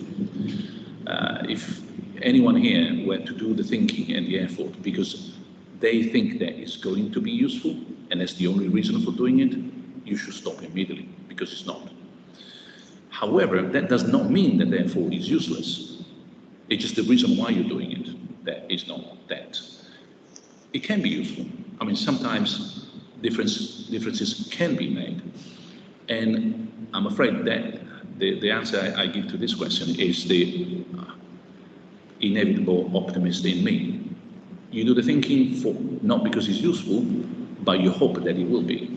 That someone somewhere, people in this group will, other people, that we will be, as a community, able to develop enough ideas and enough pressure so that those who actually make a difference, politically, legally, in terms of policy, in terms of business, at the highest level, people who move the lives of millions of people or billions of dollars will actually pick it up. The truth is something that I think Emmy has shared. This would probably, if there's a chance for this to happen, like a new way of thinking of this to happen, I'm afraid it will happen after some really nasty reminder of what happens if you don't. The terrible hope that I think, Emmy, I'm not sure, did you share that? I think I saw it, no. Yeah, the terrible hope. So the terrible hope is that since things will not change, and they will change only once nature will really show us what is going on here.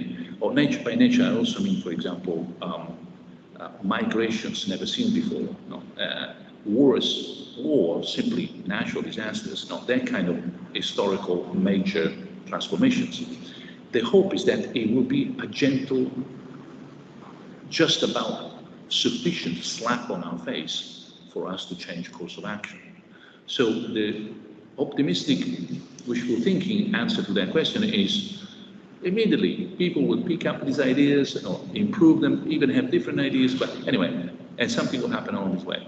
Realistically, I think that we will change course of action only once the world will really show that millions of people have died. Hopefully, that will be as more as it is necessary for us to change course. So instead of saying, oh, it takes us a third world war, well, I hope not. I hope a war in Ukraine will be enough. Or, look, it will take a real new nuclear bomb being exploded. Well, I hope not. I hope it will be just, say, a tactical dirty bomb. No, it will take 10 million, well, I hope only 100,000. But that's the way of hope, that the damage, the disaster, the tragedy will be big, but not so big. And hopefully, the best thing that could happen, reversible. Of course, deaths are not reversible, atomic bombs are not, but some natural disasters could be. Like the destruction of all coral. If you have seen anything about corals, corals are something that, if you want to see corals, do it now, because they are no longer, they don't exist anymore. There are no corals. They're all white. They've been bleached to death. And yet, that is reversible. And there are examples in Australia where you actually reverse the coral barrier to its colorful, healthy, biologically not sound.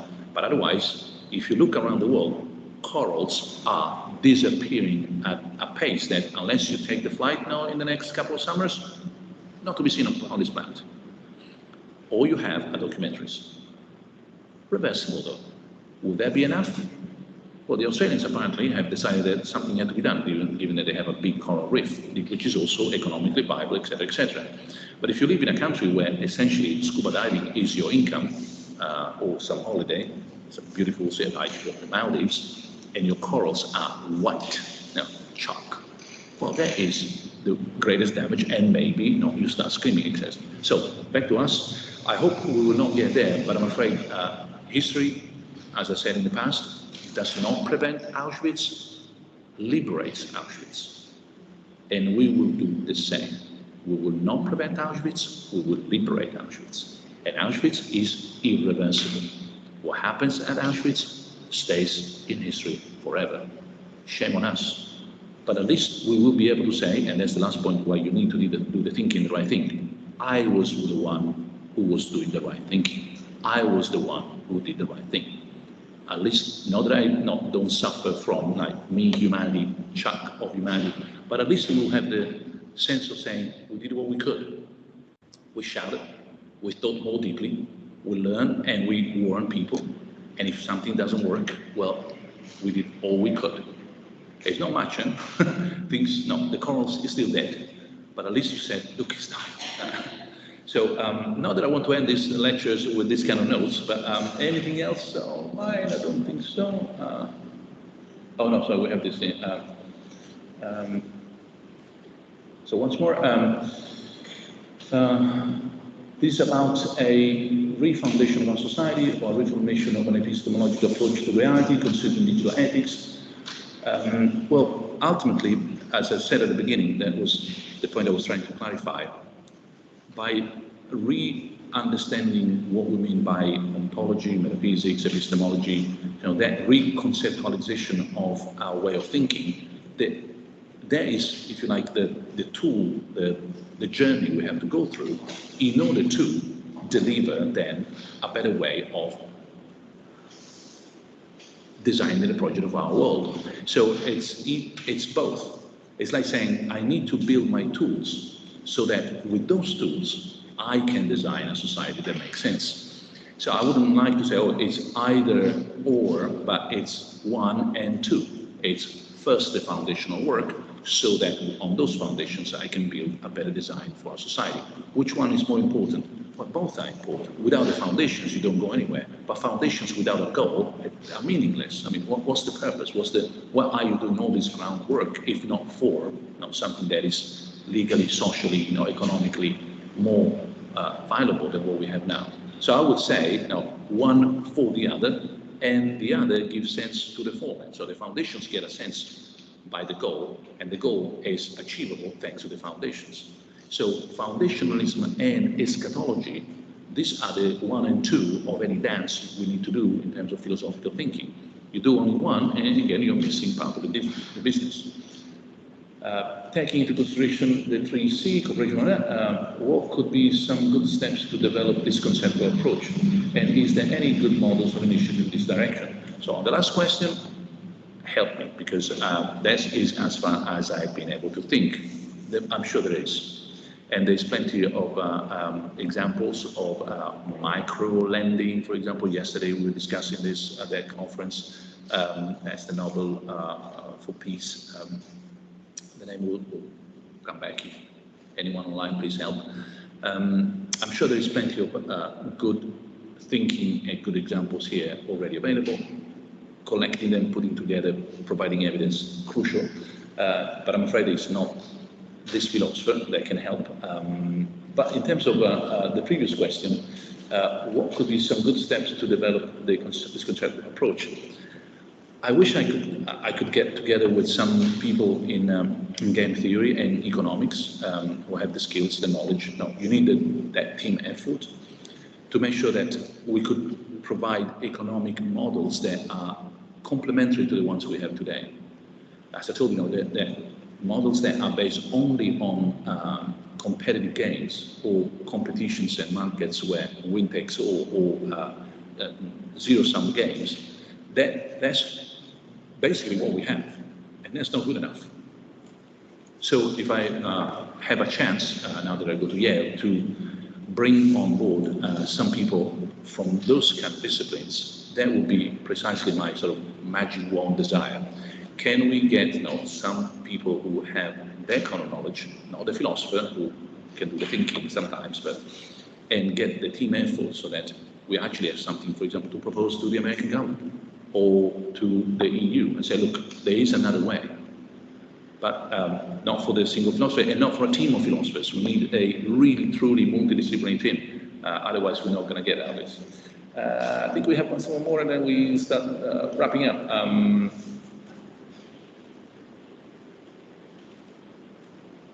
Okay, I'm glad that you do. Human intelligence will lead to progress, absolutely. But remember Auschwitz. Don't forget, otherwise we get complacent. We did liberate Auschwitz. We did manage to defeat the Nazis, yes. But that did happen. And it's something that history will never recover from. So can we avoid it in the first place? That I'm not quite sure. And that is my depressing point. That yes, we will solve the problems afterwards. It's like us going to the dentist when the pain really is unbearable. But how many of us go to the dentist every 4 months, just in case? Don't you dare to raise your hand, because I know it's not true. So none of us. What you do is that you have a terrible problem, and then for a little while, you go every 4 months. And then, not this time, not next time, until the pain. So I try to keep it light. Hello, my question is not directly related to the lecture, but comes from an educational background. Thank you. So, do you think your course could be shifted completely online using AI technology like chatbots? I don't know. Maybe one day, and I hope they will do a better job than me. Do you think it is ethical to use course and students' data online, like upgrading rubrics and students' work on ChatGPT? Depends on what you sign at the beginning. If you tell everybody, look, this is a classroom that will be used as a test for ChatGPT, well, it becomes ethical. Of course, if I didn't tell you and say, oops, oh, I didn't tell you, I'm so sorry. Of course, no, never. A lot of that is consent from adults. I have quite a broad mind in terms of what can happen among adults when there is consent. Again, I'm rather prudish on this, so I will not get into details, but surely sharing data among students who say, yes, we want to participate in this course, yes, we want to have, for example, our version of a large language model and see what happens, blah, blah, blah. Absolutely. It's not a way of bypassing the question, it's a question in terms of what that question presupposes. If there is agreement among the group, well, why not? I mean, it might be, for example, for educational purposes, to make sure that the system works better. I don't see that as a particular problem. But consent and informed consent is hard to get. And as last comment, consent is easy. Informed, it's really difficult. Normally, it means having read all that long 27 pages of small print. So consent, absolutely. Informed, not so much. It would take probably like a class like hours, a bit of a chat and say, look, shall we do this? Shall we not? What are the risks? What are not? How far does it go? Are we going to share with other people? What are the goods? What are the benefits? Is it really worth it? Do we want to waste time doing it? Or is it going to be better for next year? Blah, blah, blah. But I think it is much more of a communal effort. If it is a project shared by people, I think that's a good idea. It might turn out to be a good idea. Okay, well, thank you very much, everybody. Online, I think we switched to the offline people for another maybe 5 or 10 minutes, depending on how people have to go. I can stay a little bit longer, so don't worry. Ta-da. I'm sorry, I don't know. I have to, because technically my thesis should be on circular economy. So, I mean, if I don't ask technically, at least technically. No, because the question is, I study circular economy in the ULO level.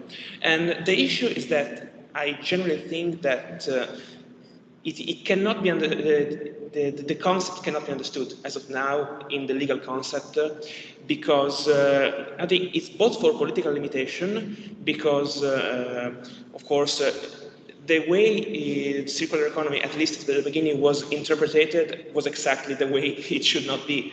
As you said, some competition, fostering more efficient markets, etc.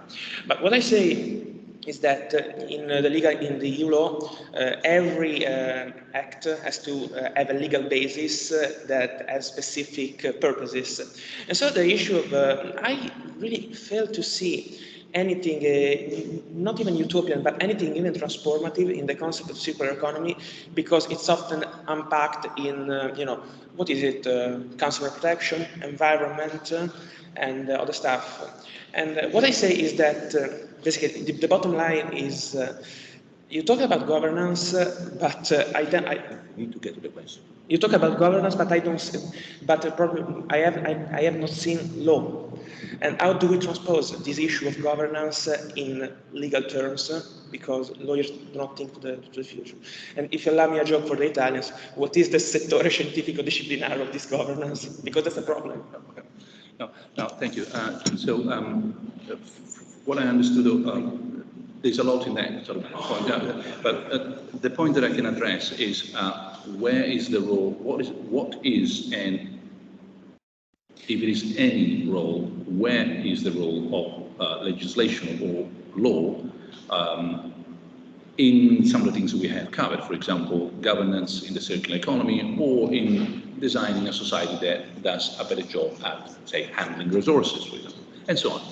So I think that, well, it was not the topic for this course, okay? So, and it will be covered definitely substantially in the next one, where we will discuss the politics of information. Obviously, you cannot avoid law there. So I'll get away with a minute or a minute and a half of a quick comment saying that a lot of the philosophy of law, at least as much as I have studied, which is not that much,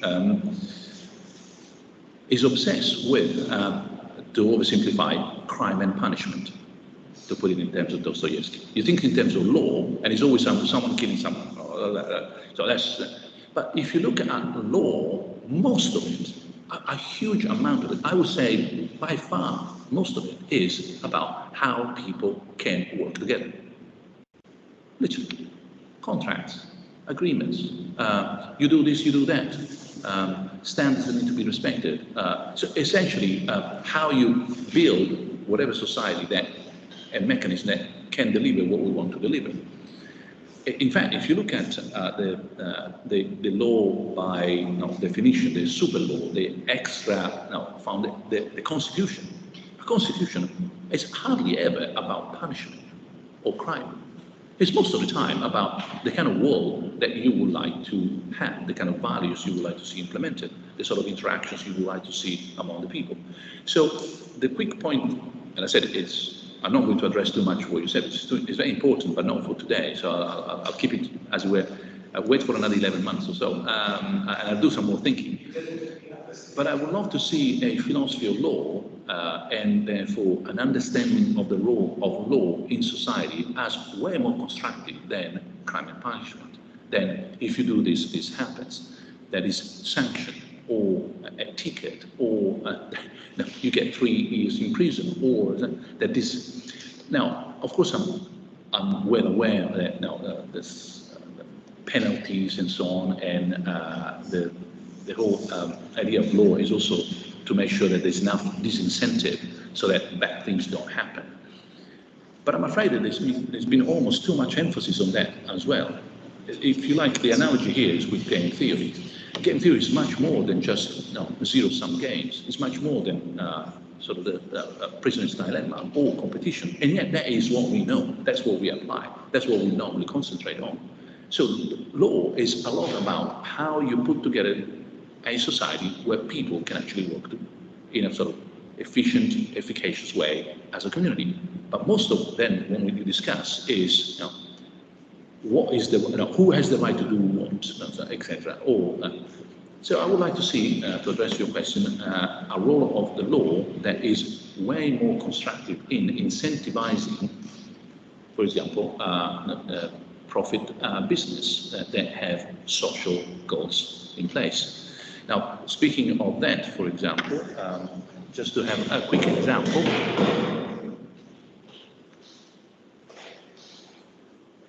I don't remember anything, but I have a note here, and I can tell you that in particular, speaking of the role of the law, this was notes that I had prepared for the speech yesterday, but in terms of what is called, and anyone online as well, if you check the entry, usually Wikipedia is called a benefit corporation. A benefit corporation, I see some people saying, yes, exactly. Benefit corporation is a way forward. It means that what is called the fiduciary duties of the managers include as fiduciary duties, for example, social goals or environmental goals. It's part of the business. And if you don't do it, there's a penalty for that. So again, crime and punishment. But that is the law facilitating, inviting, helping. Now, I had to refer back to my notes because there's a number which I've forgotten, but there are 2,600 benefit corporations in Italy. Italy is, together with the United States, the country where there are more benefit corporations in the world, and depending on how you see it, is the only country level where there is a country level legislation on benefit corporations. Because in the States, it's all state by state, although almost all states have their own, but it's not at federal level. Now, this is something to be, one, proud of, two, a bit hopeful, because that is a role that the law can have. Establish rules such that things start moving in a direction that makes more sense when it comes to that asymptotic move towards a better world. So I'll stop here because it's for another day, but there is much that can be done here. And the law is definitely the element through which you need to establish the rules of the game so that the game delivers the goods that you want. Bad laws, and we are totally screwed. Anything else? Okay, 2 more, please. And we have this short leash on this thing.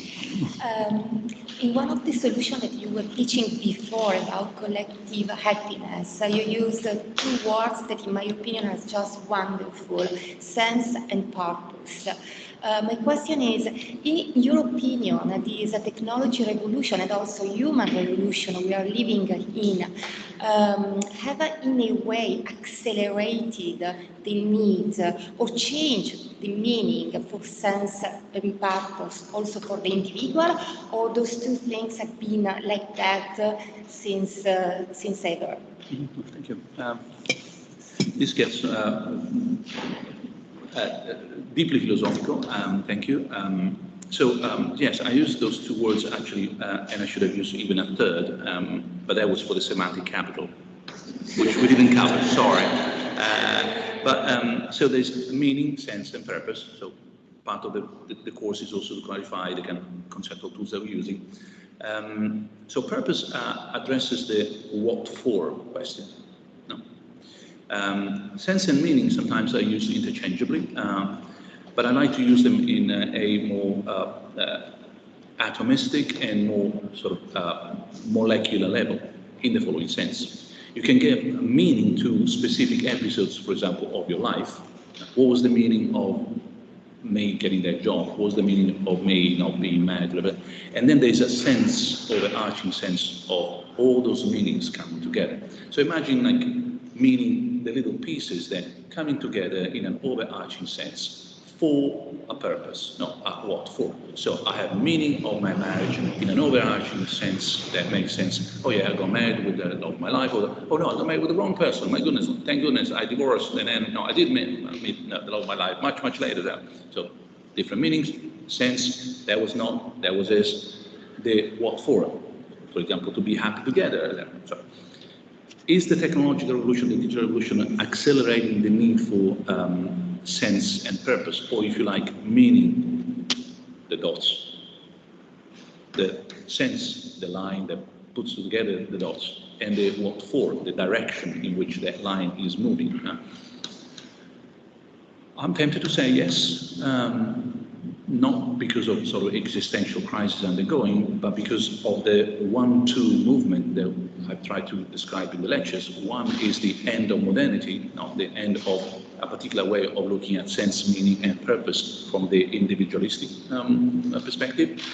Even if people don't take a philosophy course, they feel something is not quite okay. That today, having a job, having a family, having a house, paying the mortgage, having a nice car, so that kind of fulfillment is not enough. People change jobs because of the ethics of that particular place. You meet constantly, regularly. People are actually happy to even earn less for a better environment because of the ethical values of their company. Because, for example, it gives me more freedom. So yes, I earn my life much less, but I can work 2 days a week at home, except. So there's a sense of my individual antagonistic mark, modernity, life, not good enough. So deficits there. So what comes next? How can I join forces? Is there something bigger than me? Blah, blah, the usual story. But the second one too is that this revolution happening so quickly and therefore creating that deficit so rapidly comes together with what modernity has also deprived us of, which is the sense of the other, nature and God. So we are a bit in a tight spot because modernity provided a project. That project is no longer quite sufficient. Meanwhile, the project was also replacing past projects where the other that could provide the sense, the meaning, the purpose, blah, blah, blah, were the entirely different from you, and that meant either nature in one way or another, or God, or something that was nature and God at the same time, but not us, not me and you, not history, the extra historical components. if you live in a, I'm going to oversimplify at a level that is ridiculous. No, blame it on the end of the course and from 5:30 in the afternoon, no, on Thursday. But if you live in a society that is, one, atheistic completely, no, doesn't believe in anything else, atheistic deeply, profoundly, not just doesn't believe in God, but doesn't believe in spirituality, doesn't believe in values that go over and above my sense of what is convenient today. So zero, no, is amoral and atheistic. In a society that stresses only, again, this is a caricature, it doesn't exist, but imagine, no, dystopian moment, a society where only the individual counts, not even the couple, not even the family, no nothing. This is actually Margaret Thatcher reminding you, there is no such thing as society. All there is are individuals. And then she had to concede because she's a politician, and families. And families? No. You want to be coherent? You had to say only individuals, because, but forget about the families moment, that is another story.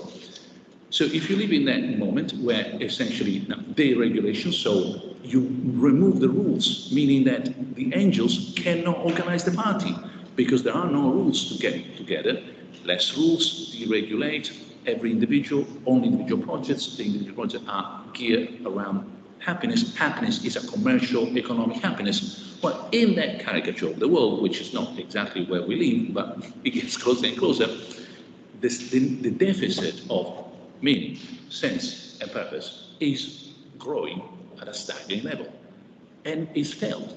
So when people say, "Oh, the new generation, etc.," well, I mean, they're just inheriting, a less than a caricature, but surely something that has run out of steam in terms of metaphor or energy, if you say, in terms of projectuality, and so they can't simply look at their grandfather and grandmothers or past generation like you and say, they did that, that was good for them, it was good for us. It isn't. So part of the project here is to re-engage with the other side, the communal, the sense of spirituality of this life, a transcendence that can be immanent. The two things don't go hand in hand. But if you see what I mean, it doesn't have to be a religious transcendence, but at least something that goes over and above, that am I enjoying myself today, which is a big project. Inevitably, shame on me for the ambition, but you look at the problem and say, this is what needs to be done. Whether me, you, anyone is able to do it, that's another story. But at least the clarity of this it needs to be done, well, that much is required by anyone able to think clearly. The ability to develop a theory, that probably takes other brains and other minds, of a sort of Socrates, Plato, and Aristotle level. I hope they will appear, but that at least we as a community demand an answer to those problems. Well, that is the least we can now possibly put together. Next, then, we close with a beautiful question. Great responsibility. This is the last question of the last lecture. Okay. I think it's a very simple question.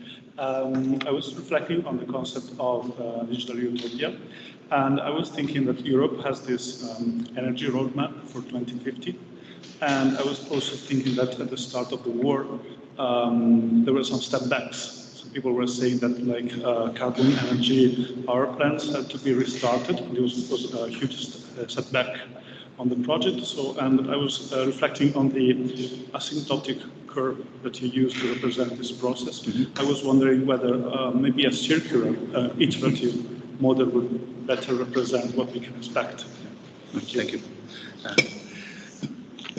Thank you. A good reminder that analogies comes with plenty of limits, and you're right. I mean, the asymptotic curve is utopian, literally. That's got nothing to do with the real world. I mean, not even in the best possible scenarios, our society gets better and better and better.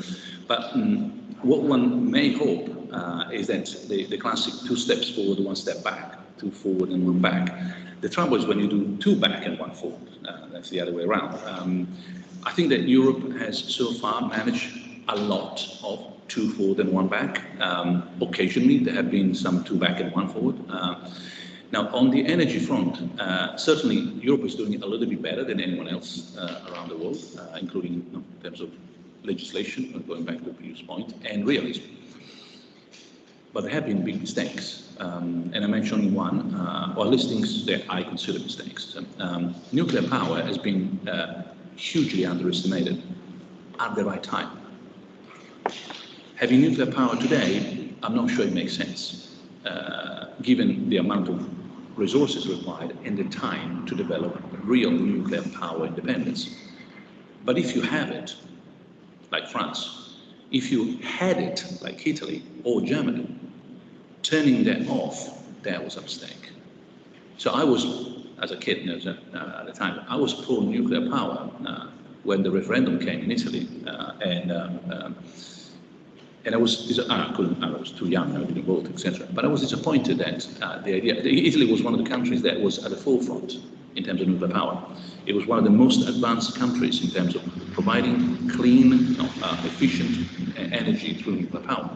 Risky, yes. Of course, plenty of problems, absolutely. The question is not yes or no, it's always as opposed to what alternative. And no, buying oil from Libya is not a much better alternative than having your own nuclear power. France took a different road, and England, for example, took a middle kind of road. Germany decided to turn off all of a sudden on the same kind of wave of emotional wave that was Chernobyl for Italy because of the tsunami. Immediately after, you take decisions that are politically not carefully, not cold blood sort of taken, and on the emotions and the wave, you turn off the central power of that kind of Russia happens, and all of a sudden you turn on the carbon ones that surely are not much better, if not much worse than the ones you had. So steps forward and steps back, absolutely. But Europe has, seems to me, I mean, factually speaking, has been doing much better. Unfortunately, is way below what needs to be done. So the agent international that has done better than any other is still underperforming with respect to what we need to do. Imagine like people running, and the fast runner is still much slower than what it should be running. And that is not reason for being complacent at all. So not only we should all other countries do infinitely more, China, United States especially, but even Europe is doing not so badly. The double negative is there for a reason, not so badly. And it should be doing infinitely better. The question that, once again, going back to the theme overall, and I close here, is going back to political design. Are we thinking in terms of what we want to be or where we want to be in 10, 15, 20 years? Or is the reaction immediately like, no, turn it off? Like, unfortunately, the politics I see around is short-termist, even at the European level sometimes, even in terms of saying, this is what can be accepted by, for example, some governments in Europe, and that's all we can do at this stage. So the last point before saying goodbye is, what can we do to have a long-term politics? And unfortunately, sometimes you have to nudge people, even if they don't know that they're being nudged.